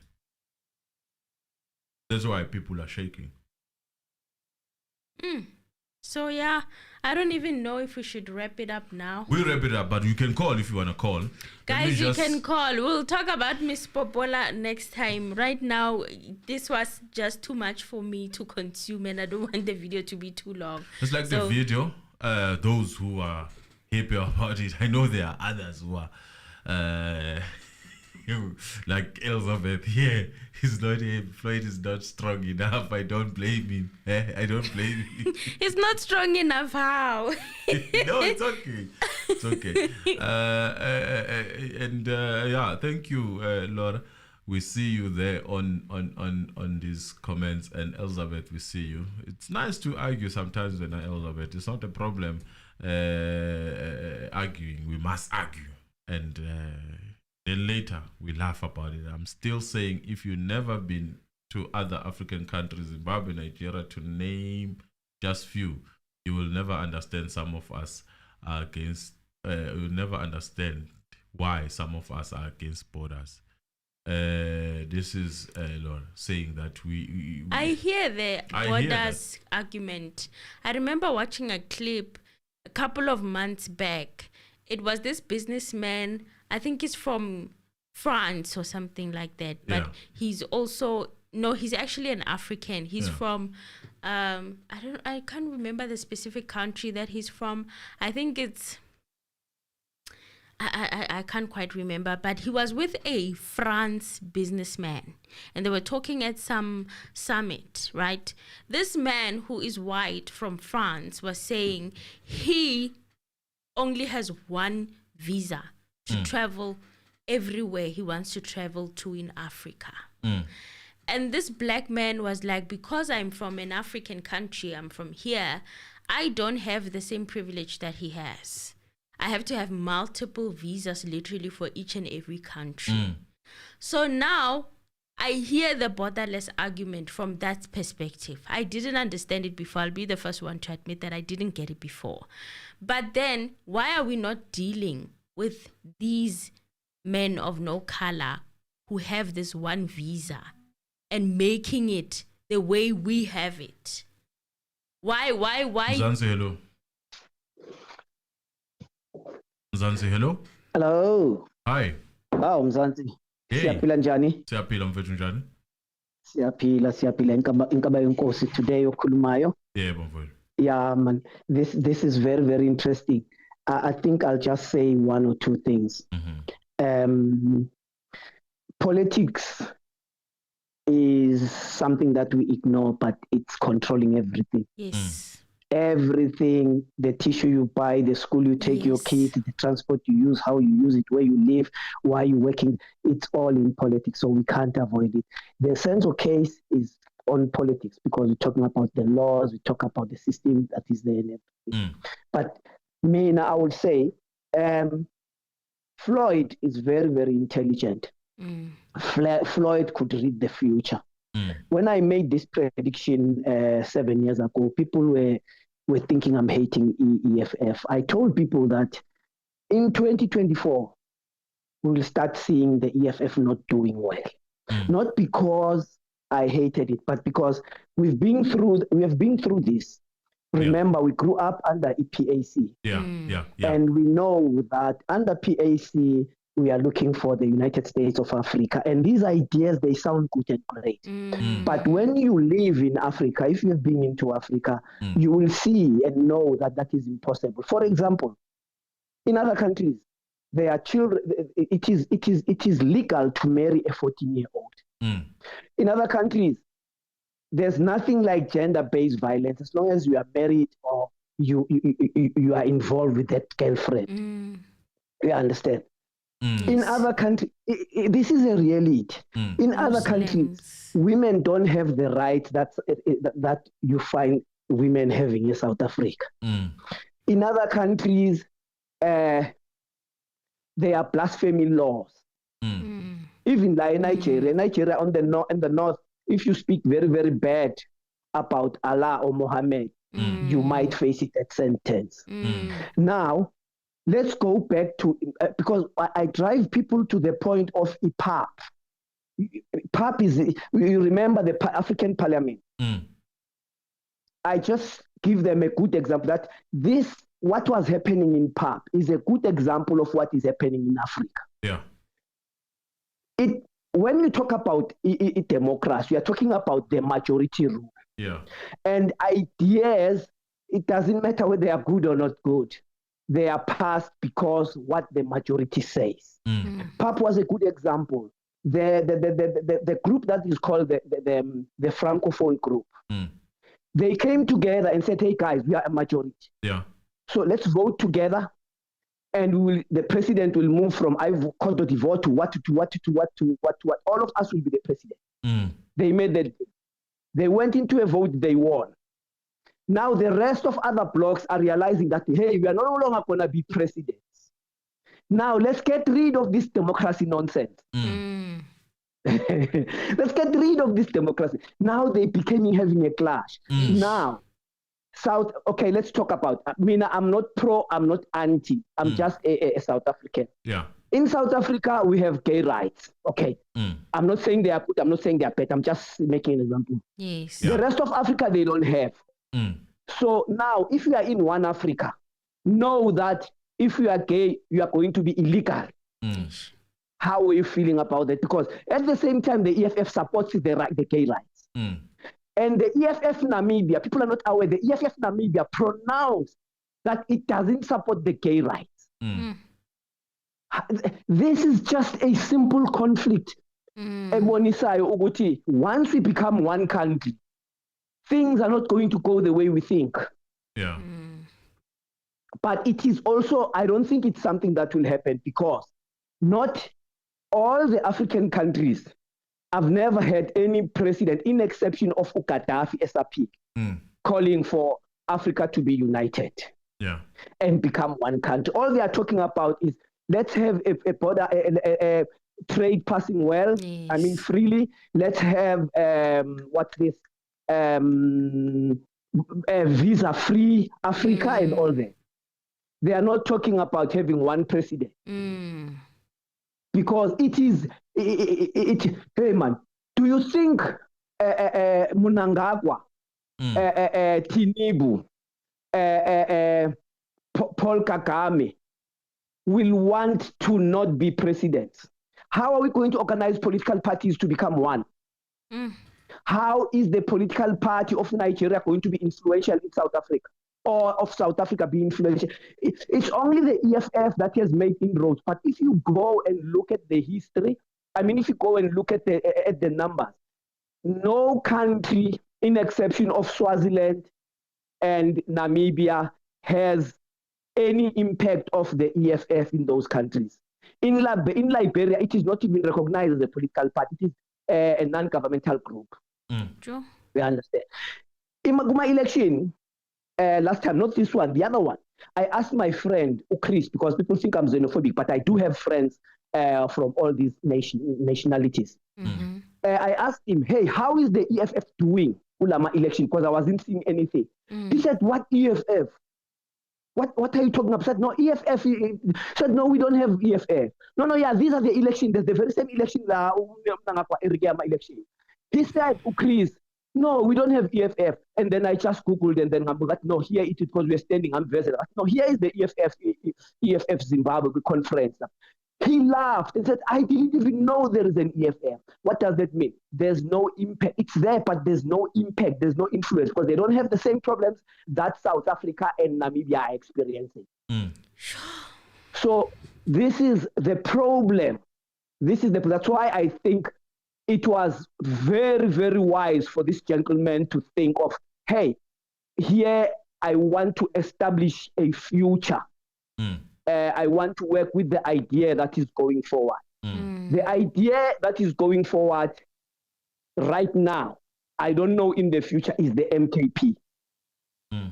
Because it touches the things that are affecting the people right now. The laws, the Roman Dutch law. Dr. Hlophe is an opponent of changing the law. He was already, even when he was a judge, he did write a thesis on why the Roman Dutch law is not beneficial for Africans. The kings are there. The ANC recognize them. So what do you do with that? Because they are there. We've got kings and chiefs. Are they going to be Blompot, Yokshobisa, or are they going to be participating in the system? That's a question that is touching that thing. The economy is in the hands. That's where now the communality comes between the EFF and the MK. The economy is in the hands of the majority of the minority. What about the majority that are taken? So these are the most crucial things. You can't tell us about uniting Africa. You can't. We saw in PAP. We don't say we shouldn't be friends, but deal with your own country. And let's help you build your own country and help us build our own country. Wazomo kukwazomo. Walanga kukwalanga. Kwasikitla kukwasikitla. It remains like that. We can't change that. It's natural. Ngiyabonga abantu benkosi. Thank you. Thank you for calling. Yeah, you can call also. Elizabeth, I see you're saying here you are mixing the issues. Elizabeth, call us. Hello. Zansi, hello. My name is Miss Ellen here. Hi. Sorry. How are you guys? We're good, and you? We're good. I see that you're eating a nice political pie this evening. Yes, we are eating the political pie. Very difficult one to swallow. No, it is. It is really very difficult because you never know which side of the coin, because everything sounds nice, and then you realize that none of us can eat this pie with the same flavors or with the same taste buds, because I don't like something, you don't like something, and then it always comes up like that, where there's always one thing that someone else won't like, but we're trying to make it a pie for everybody to eat. Just imagine growing up in this day and age where the 2000s are allergic to certain things that you grew up eating. And then there's that thing where you guys, like one household where you have to do groceries. You have to think of your child who's allergic to something. This one, you think of yourself who is diabetic.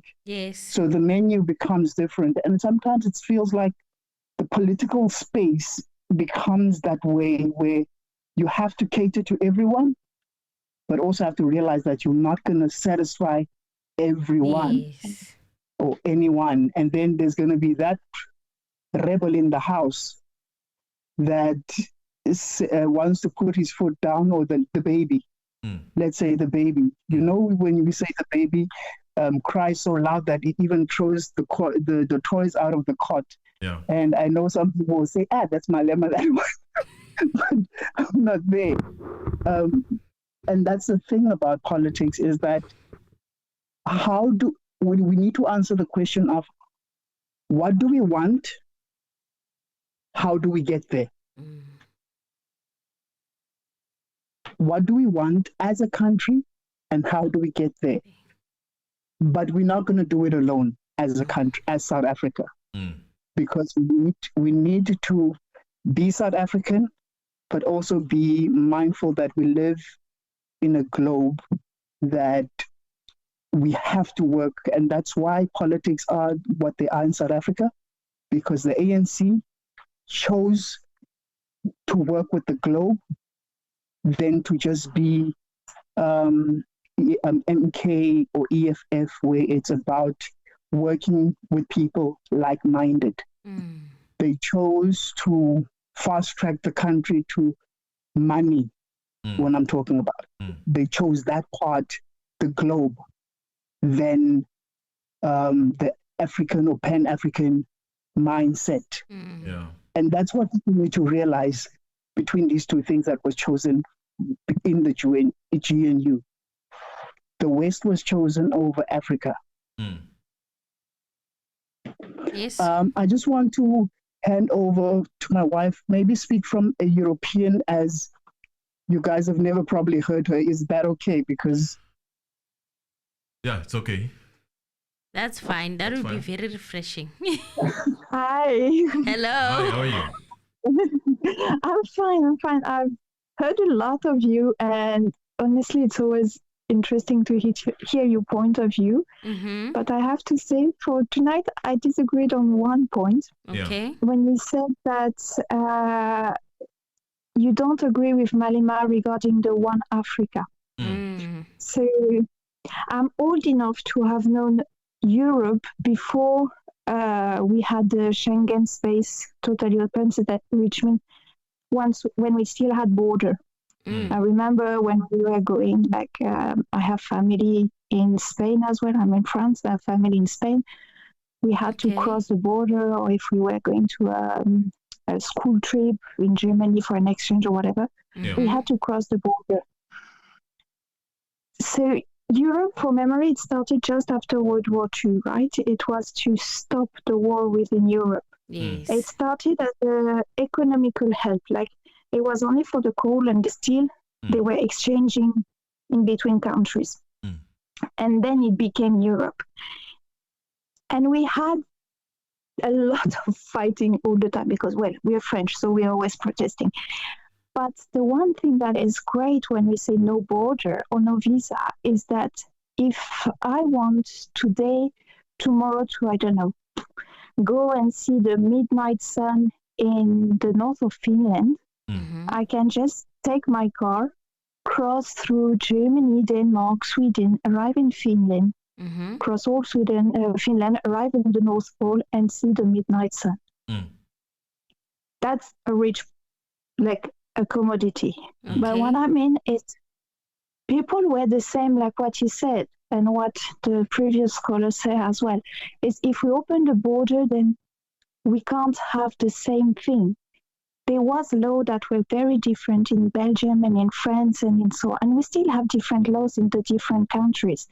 It doesn't mean that there is more, when the euro was made, Greece was really poor. It doesn't mean that suddenly there was more Greek coming into France.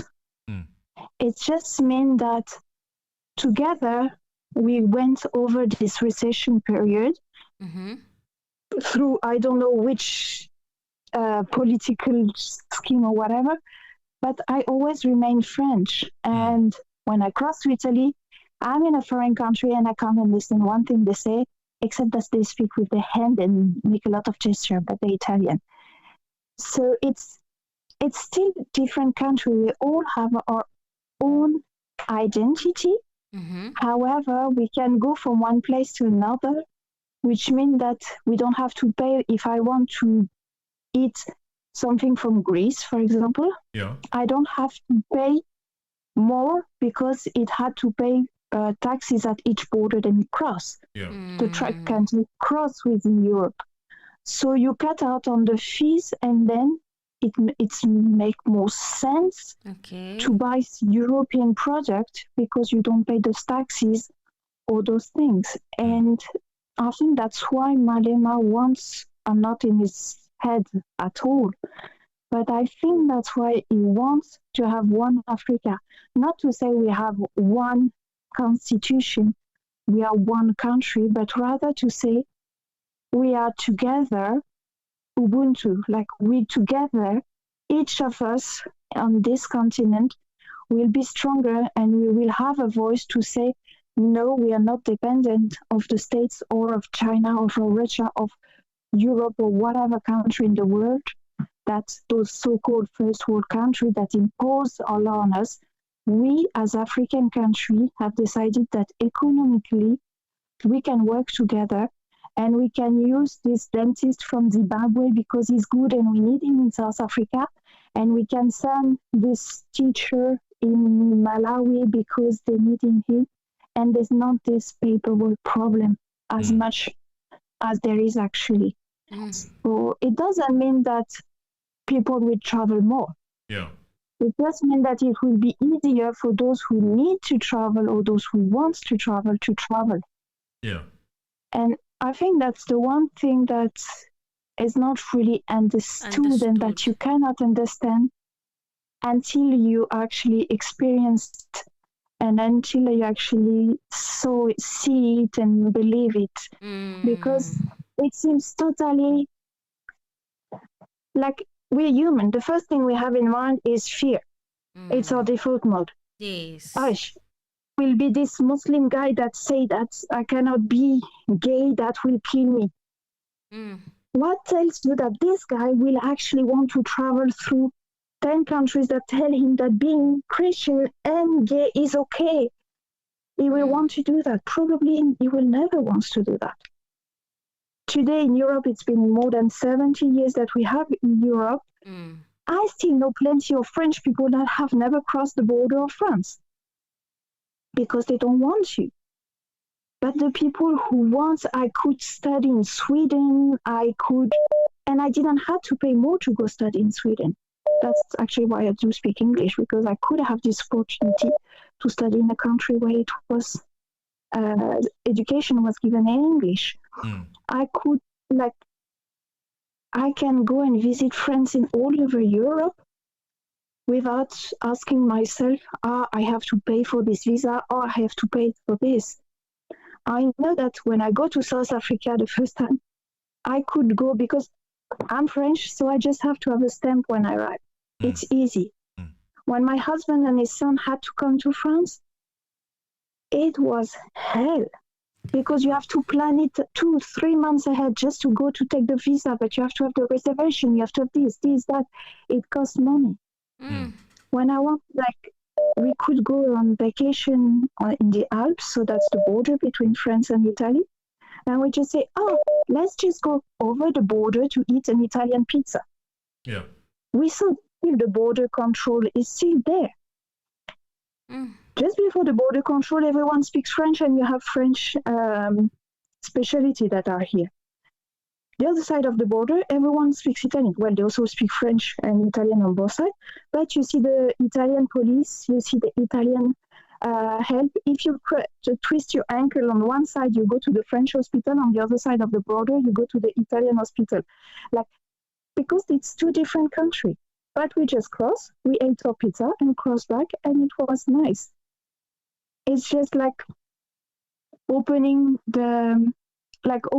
your mind to having more a culture and more things and grow together. So just to ask you a question before you leave. So when you twist the ankle at France and you are French and then you come to Spain, you get that service for free? With the hospital. Which hospital do you go to? So if there is an agreement, like I have to ask for this European Security Social Card, but we can have the reimbursement. Yes, there is a European system that your French Social Security will work in those European countries. But it's your French Social Security that will reimburse in those European countries. Now, do you now see where we differ? Because here in South Africa, I can tell you right now, you go to public hospitals, a lot of people that you find. Yeah, I know. It's free for everyone. Do you understand? I know. So, and we are afraid of people uniting in South Africa. People are going to unite in South Africa. Obvious. Only. It's this country that has free things. So you come here. No, but what I'm saying, it's in France. I pay for my social security. It's different than in Sweden. The system is not the same. I know how it works in South Africa because, well, I lived in the township, so I've seen the worst. I actually took the car and drove people to hospital because 20 minutes to wait for an ambulance, you better be not dead before they arrive. So I've seen that it's great, but it could be way better. Yes. The thing is now, if, as in whatever, like even me, I want to go to the public hospital, I don't have to give any social security card. It's public hospital, I'm taken care of, and I will be dealt off. I don't have to pay anything because that's the system. Now, if you said, no, you have to give your social security number, then it means that if there's an agreement between France and South Africa, I give my French South African social security number, and France will pay South Africa for my security, for my medical fees, which actually means that South Africa will not have to pay for the people that are not South African. Any other question? No, that I think I'll keep on hammering on that. System. The system of South Africa is what we need is exploitable. Is weak. It can be too exploited. Many loopholes.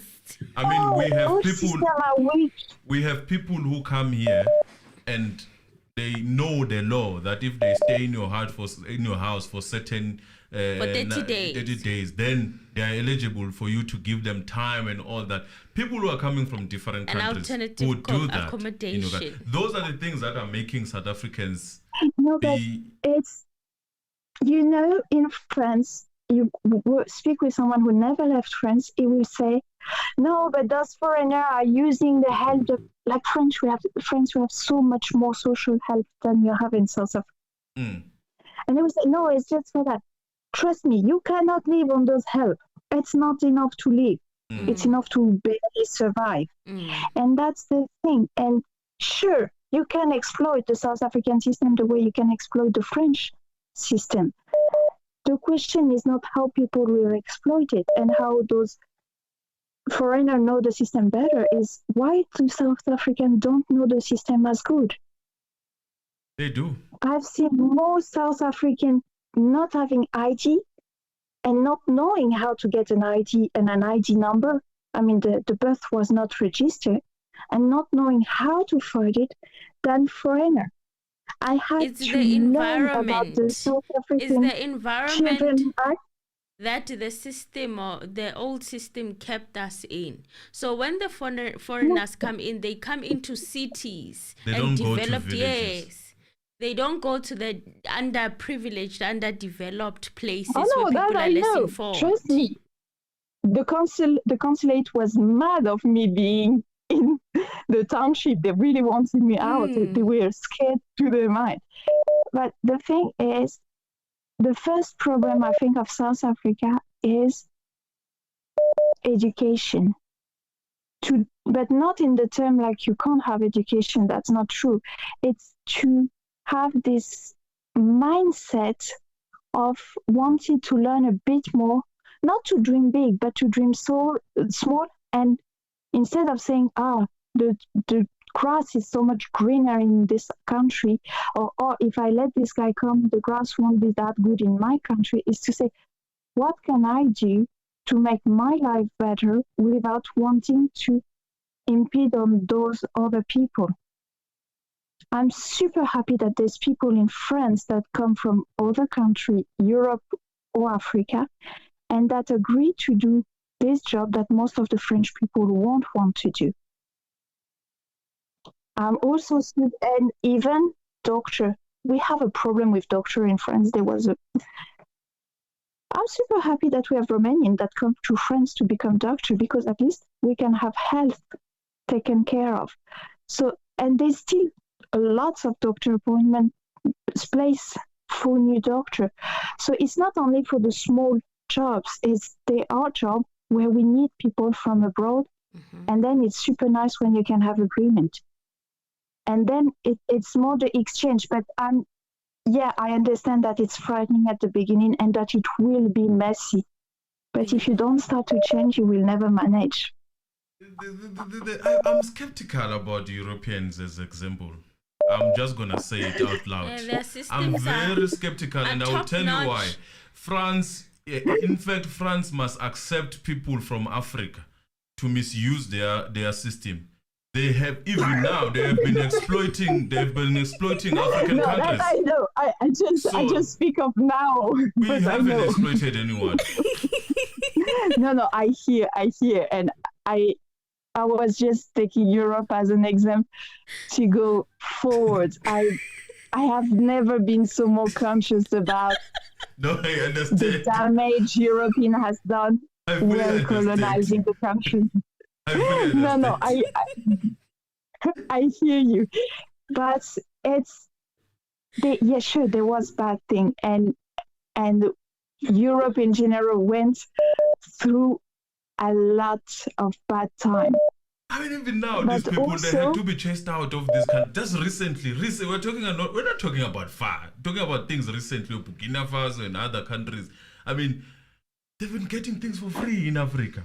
So to them, it's like we are giving. I honestly don't mind Africans going there. Yes. I don't mind. Yes, I don't mind. Go there in numbers. Yes. But I fully understand. It's true. It's true that they. Hey, Mr. Everybody knows my wife is not the colonizer.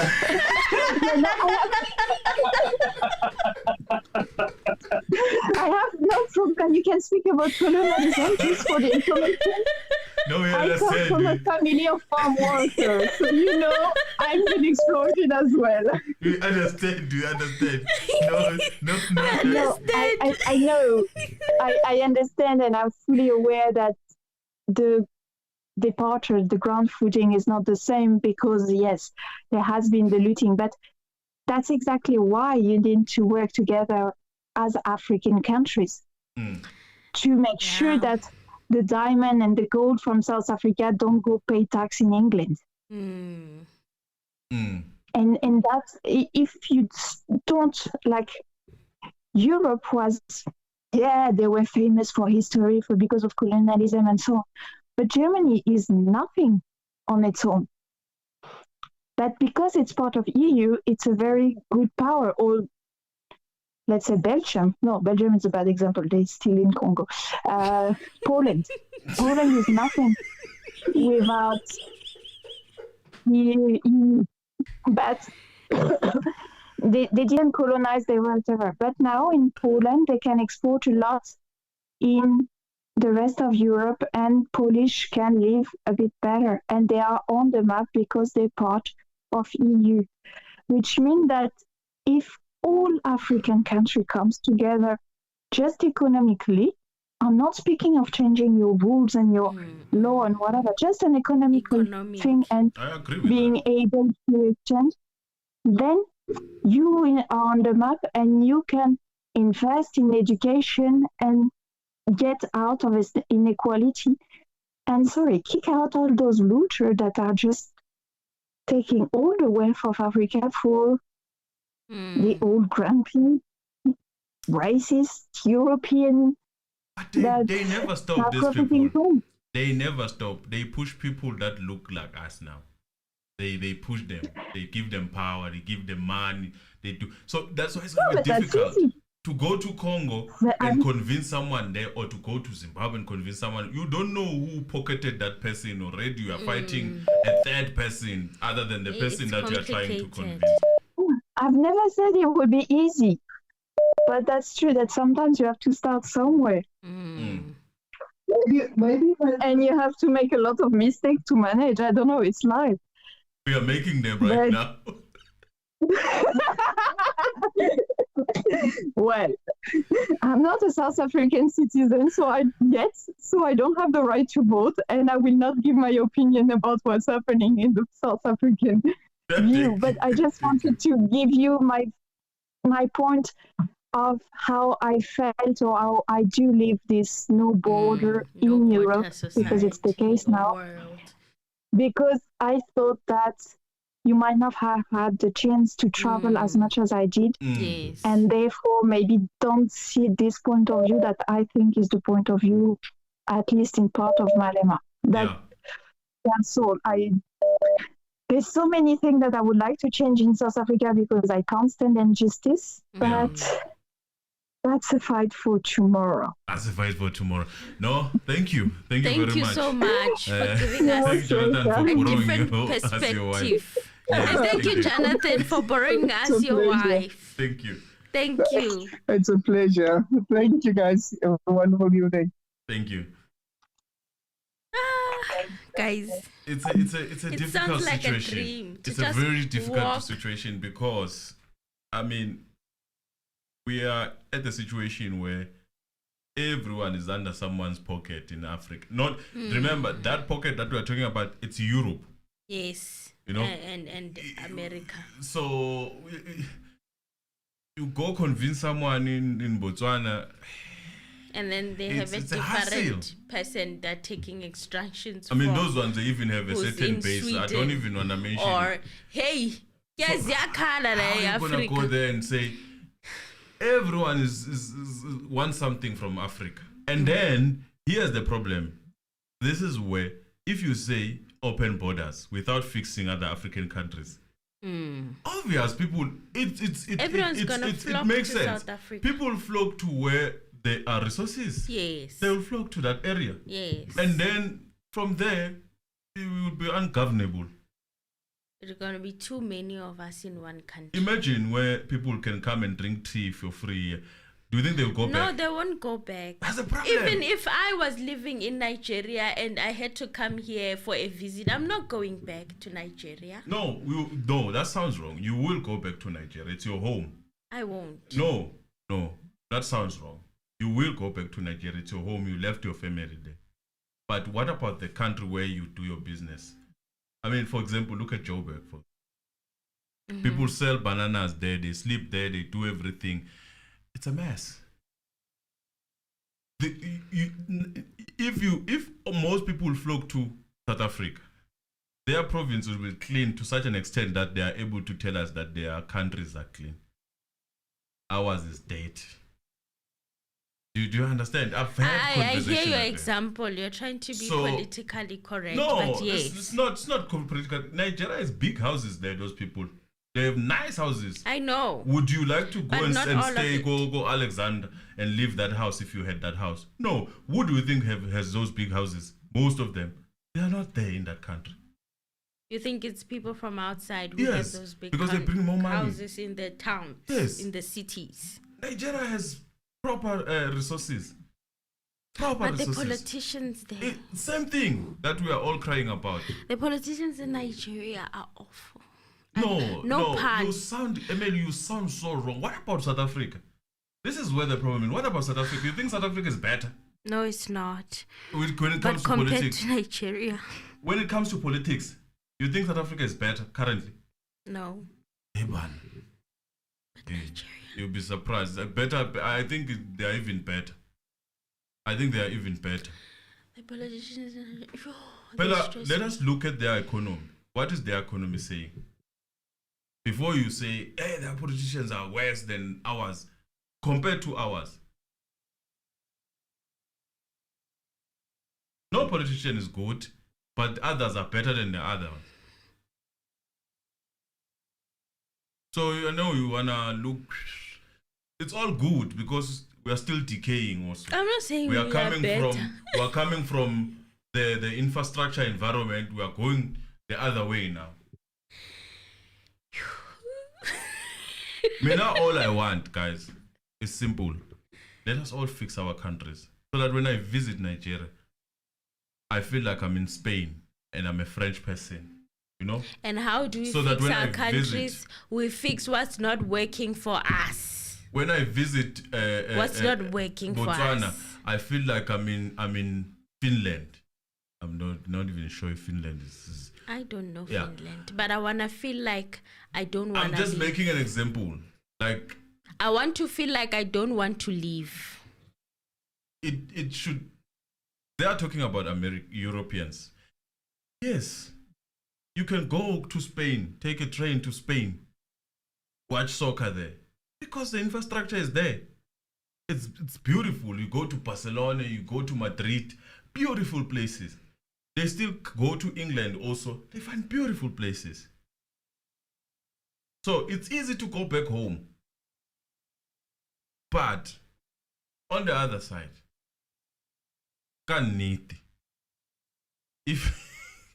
if we are better, obvious uzohlala South Africa. Matter when I say it, it's wrong. No, it's fine. No. That's a big if. You are being specific. Let me take this call. Mzansi, hello. You are being specific. How are you? Hi, how are you? I'm good. Sis Emily, how are you? I'm good, and you?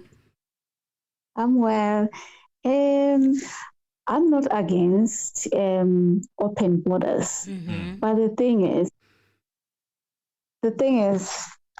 other countries, they have to fix their systems first.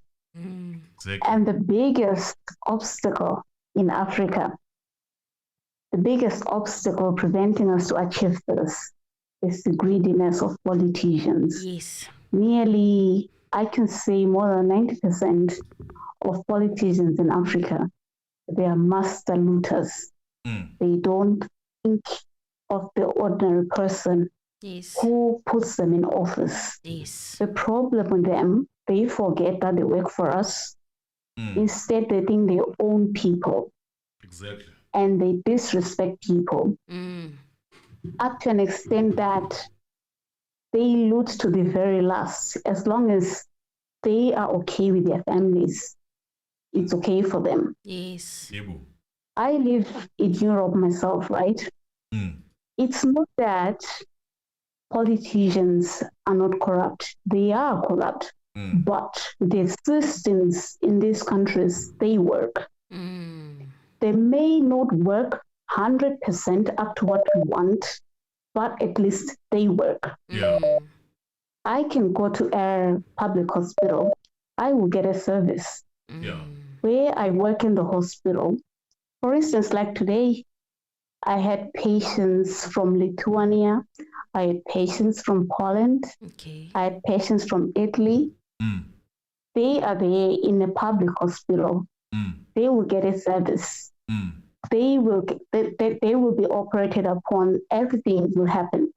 Take for instance, like now, as a South African, I cannot go to a public hospital in Zimbabwe because it's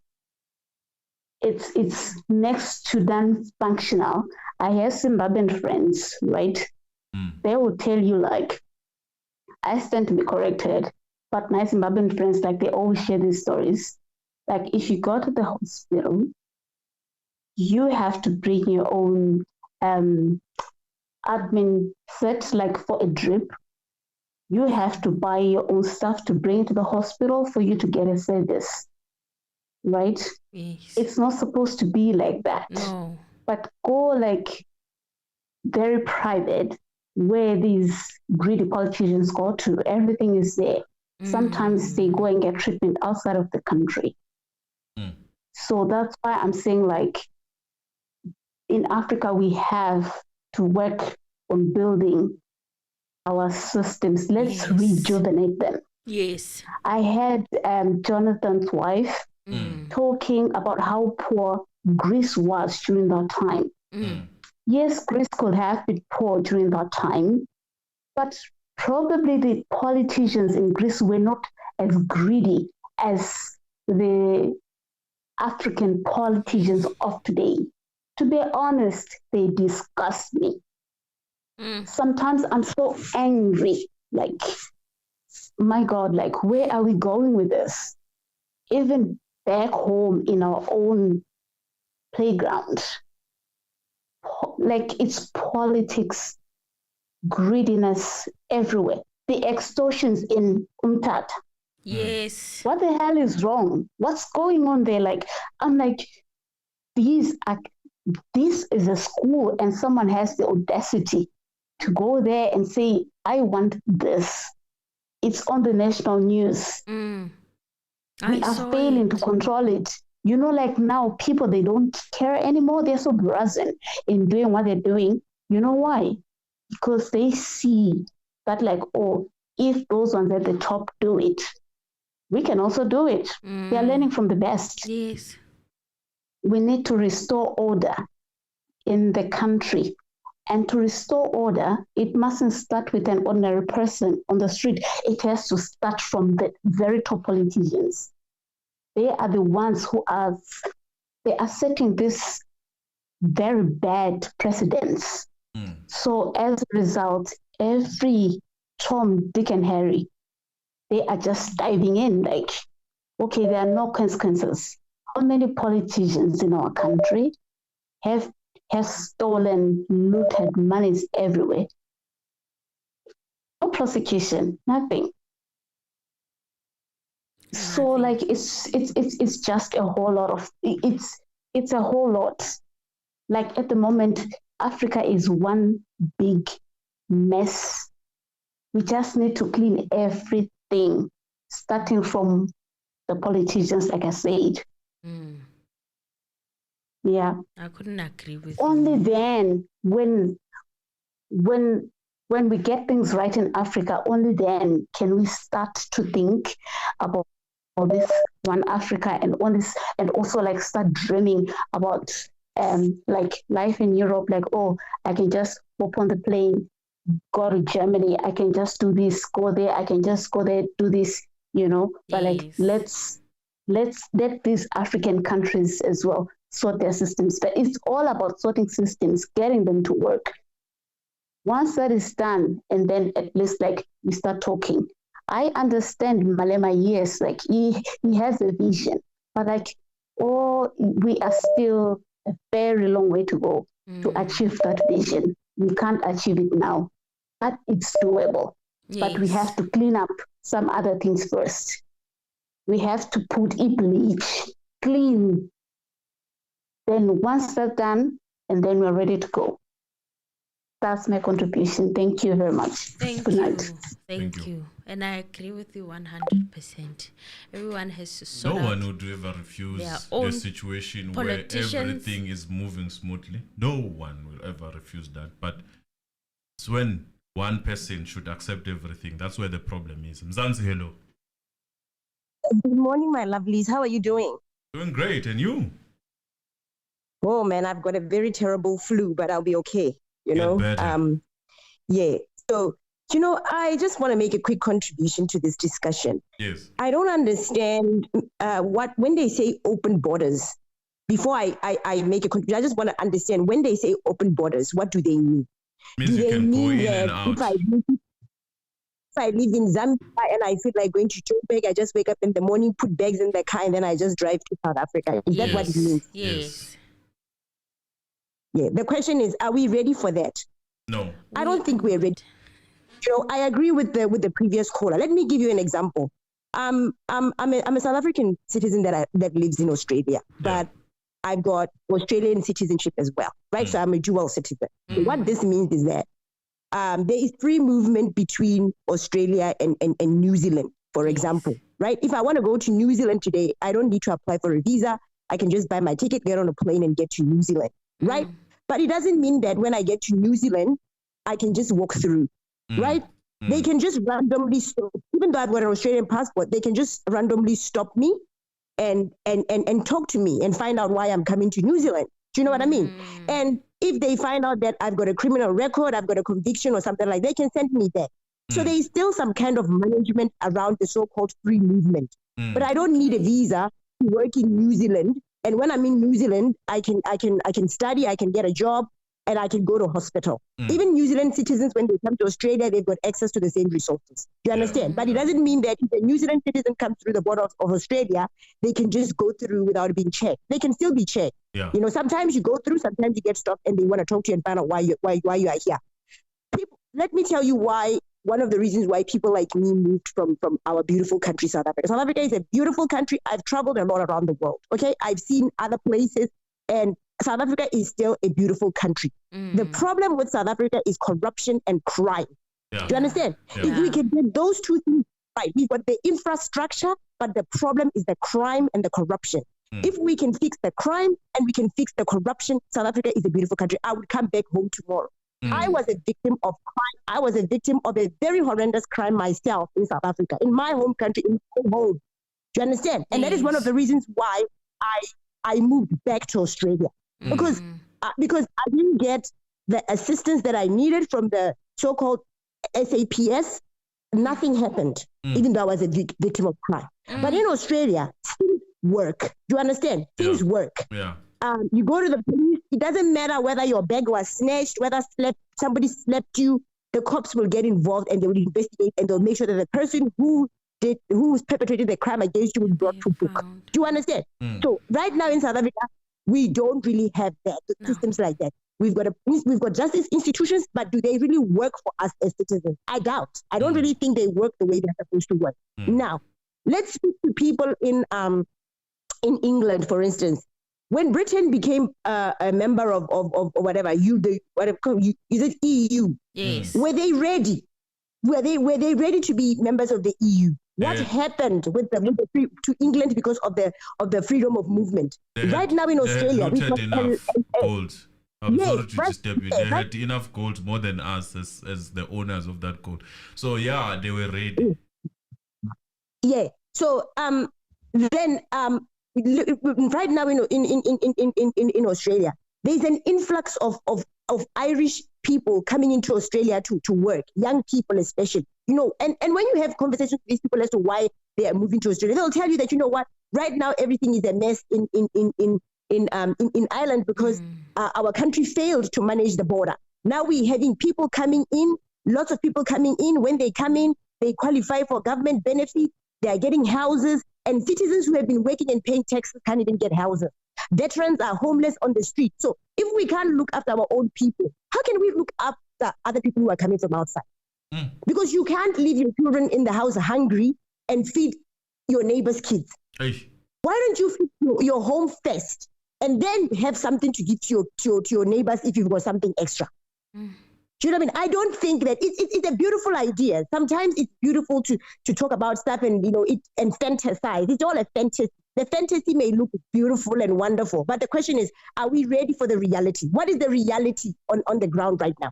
As a South African citizen, I want to be able to go to Joburg CBD like I can go to downtown Chicago and have a good time. But right now, can I go to Joburg CBD and relax and just be comfortable that I'm not going to be a victim of crime? I'm not saying you can't be a victim of crime in downtown Chicago. You can be. But what is the probability that I can become a crime victim in Joburg CBD compared to maybe downtown Sydney in Australia? Do you know what I mean? Like, sometimes we just need to be realistic. Yeah. This Pan-Africanism thing, I don't really understand it. I'm not really clued up with things like that. But to me, I'm just looking at the reality as an average citizen who is affected by crime and all these other things and being not able to pay my bills and feed my kids. I'm just thinking from the point of view of an average South African who is maybe a blue-collar worker getting a low wage, trying to get food on the table. And then you're telling somebody like that to compete for resources with people from other African countries. How is that working for us right now with closed borders? It's not really working out. I went to Rahima It's not working out. I went to Rahima Do you know what I mean? Yes. It's a mess. Exactly. So as a citizen right now, Mr. Anonymous, if you are paying your taxes, why should you have, right now, I'm a citizen in Australia, right?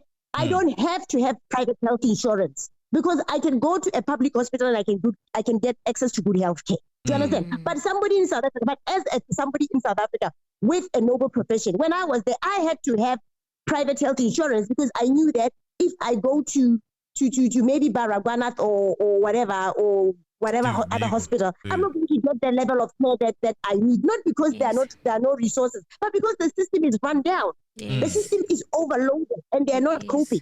Why should a South African citizen sleep on the floor and somebody who doesn't pay taxes sleep on a bed? Unfortunately, it happens. In a hospital. Yes. Do you get what I'm trying to say? So it really, I mean, are we really serious about this stuff? Yes, let's fix systems. Other African countries must fix their own problems. Then maybe we can sit at the table and start discussing,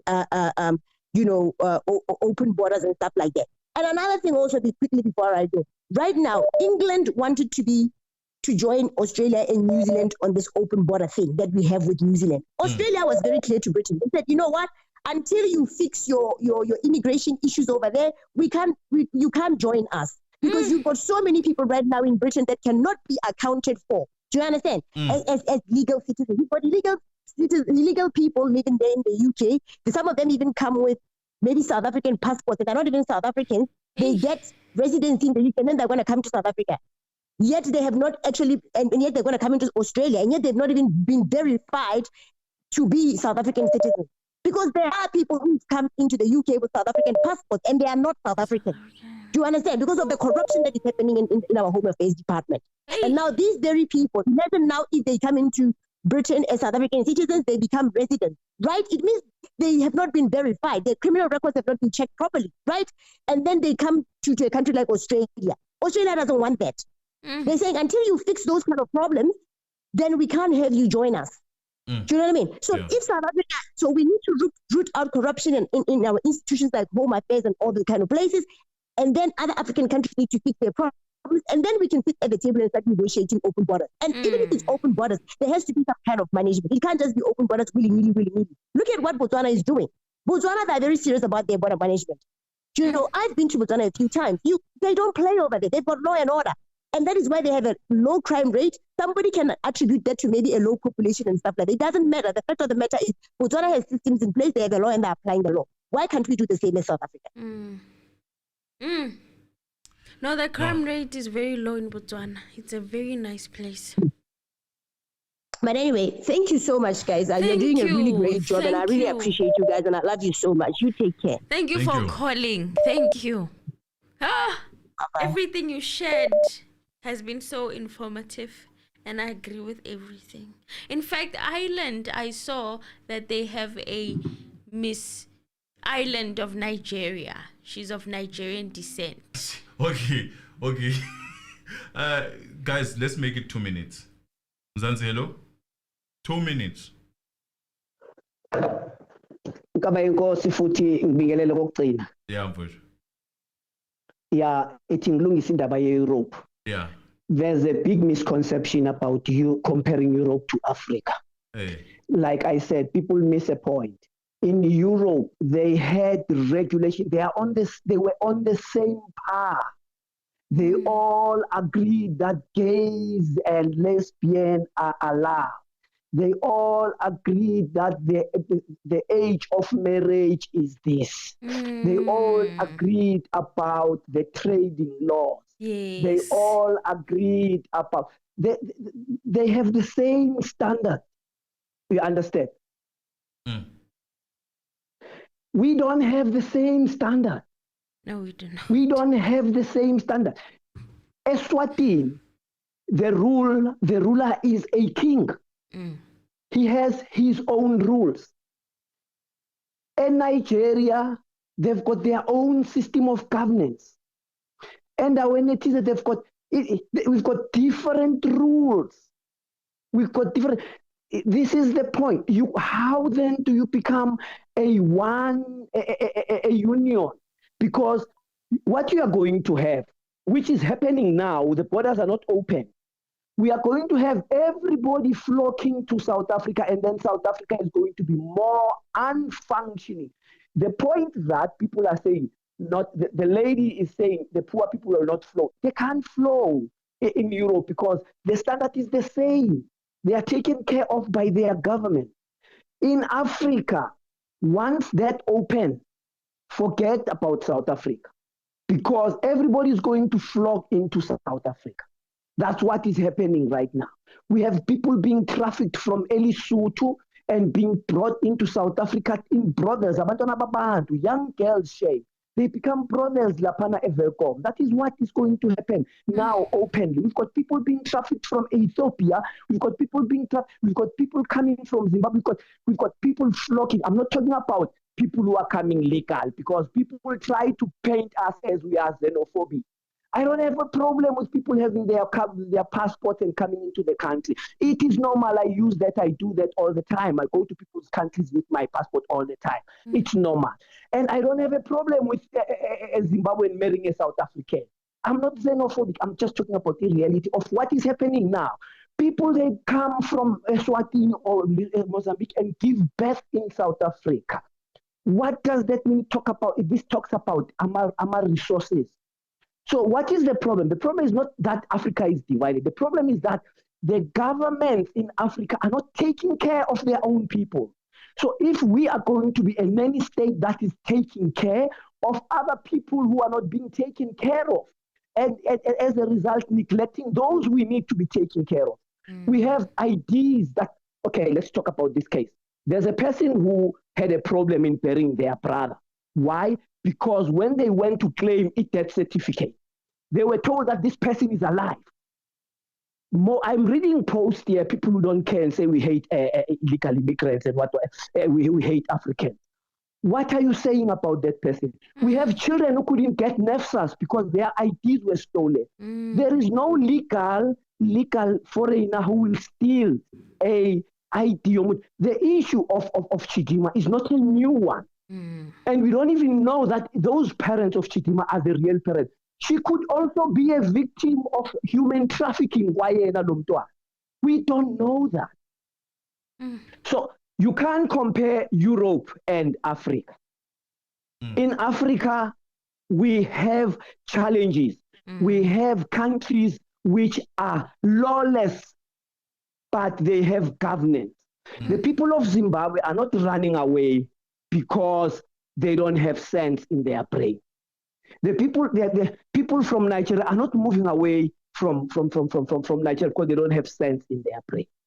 There is a reason why people are moving out. So Africa has to fix it. Let's make our Africa good by making our countries good. So that we can enjoy the country. Nigeria is a beautiful country. Togo is a Zimbabwe, Namibia, Lesotho, Botswana. All these countries are beautiful, lovely. We can exchange and have many things now. It's okay, but we cannot compare it with Europe, because Europe, they've got one same standard. And I'll give you an example. Ukraine was not accepted into the European Union. Why? Because it didn't meet the standard. They said to them, hey, you have to meet 1, 2, 3. Montenegro didn't meet the same standard. They said 1, 2, 3. And for people to pretend, even Turkey, for people to pretend that all countries in Europe are in the European Union, we've got countries, Sweden, if I'm not mistaken, is not part of the of England. I'm not sure about it, Denmark and other countries. But definitely there are countries, I think there are more than 7 countries that are not part of Europe. And there are countries in Europe, like, for example, Britain. It came out of it. So there's nothing splendid about that. It doesn't mean when you are a British person, you are not going to go to Spain with your passport. Now I'm saying, Malema again is not calling even for that. Malema is calling for one president. And you made a point, Mr. Anonymous.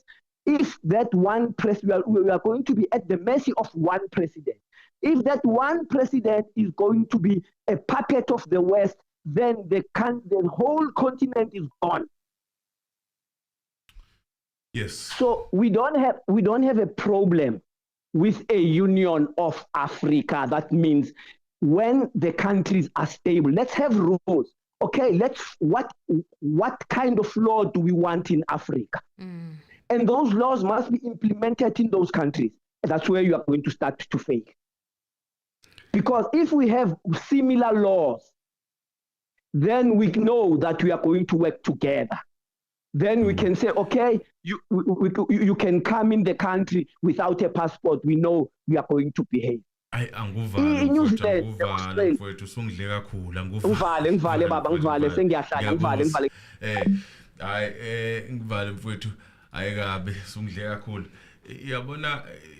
look at this thing, Emil, I know people are saying, hey, Malema does not mean that.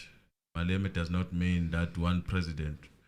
If that is the case, why then do they have EFF in Zimbabwe and other countries? Good question. Because it's setting up for one president. That's what it's setting up for. Why Vele Anama branch in those countries African you talk about? countries? There is no Spanish. A Spanish country doesn't have a political that branches from England. Do you understand? In fact, that side they have a king. Yes, they report to the monarch. The monarch is the one controlling the politicians. Same as England, by the way. And we've taken a different system. No, guys, thank you, man. Tomorrow is the day. It is nice, but yeah, I think believing a politician is like believing a cheating boyfriend. That's true. That is so true. That is a direct comparison. A serial cheater and a politician. Yeah, so if you believe they don't mean what they say. The fact that even Floyd, after all building all these rules for EFF, that's a commitment. He jumps a ship because he can see that the ship is not taking me where I want to go. Then he jumps off of it. Let us close with to you. join Mzansi, another hello. ship. Mzansi, hello. All right. I did answer. You didn't say anything. Guys, thank you very much. Churitus, thank you. Chuku Anna, Joe Monare, thank you. We should start somewhere though. Maybe South Africa starts working with but baba mina ngifuni mina ukuthi uyabona amakhesi ase South Africa Joe uthanjani. Imagine masisusispana nesis aligna neBotswana. Kusho ukuthi labafana bontanza bekuphelile ngawo mase. You'll be gone. When they Sizwe, they are 18. certain that Thank the you. person did the crime. Chuku, and how so even America they are not even certain most of the time. Elizabeth, they wait for, that's why there's a grace of waiting. Elizabeth, thank you. Mamela, thank people, you. Come and help me out here. D 1717, thank you. Nolukanya Gao, thank you guys. I see your calls. I answered this call, but I Outclass Toss, thank you. Nat, thank you. And guys, please like the video. Colin Love, thank you. To the tools, I see. And sorry about what mother went through. You just shared your story and I saw it. That's a life in Joburg. You can never drive there. In fact, if you have a car, most people they take taxis. Nolukayangao, thank you. Laura, thank you. Mtozi Slanga, thank you. It's the worst place. Mamela, I've called you, I think. But thank you very much, guys. Cool. Thank you. And the rest of the people that I might not have called. Thank you, guys. I appreciate you. And until next time, no offense, guys. This is how we move here. Kaz, thank you. This is how we move here. We discuss. It's funny. Yeah, that we're having we have a conversation, views. guys. Yeah, we are expressing our opinions and views. Then you take it personally. When I take a lapana pants my comment. Can you just say song? We are talking in Daba. We are focusing. One Africa gives One Africa gives me nightmare. Me too. Lord. Hey. I'm sorry, guys, but we're not ready. Africans, we are not ready. We are not ready for me to just walk in Botswana. I walk into Botswana, I'm not coming back to South Africa. Botswana. You best believe I am not coming back. Who's the celebrity of ours who ran away from Botswana? There are celebrities who ran away from There's Botswana. someone who ran away after. No, something is wrong with you if you are running away from Botswana. Oh, you run away from Botswana. Botswana, you can walk in the street with your phone like this. After the incident, there's a celebrity, but I won't say the name, who decided to move away from Botswana because it's tough that side. I want to walk with my phone in the streets and not feel like something might happen. Right, you know, guys, I want to be free like that. Thank you, guys.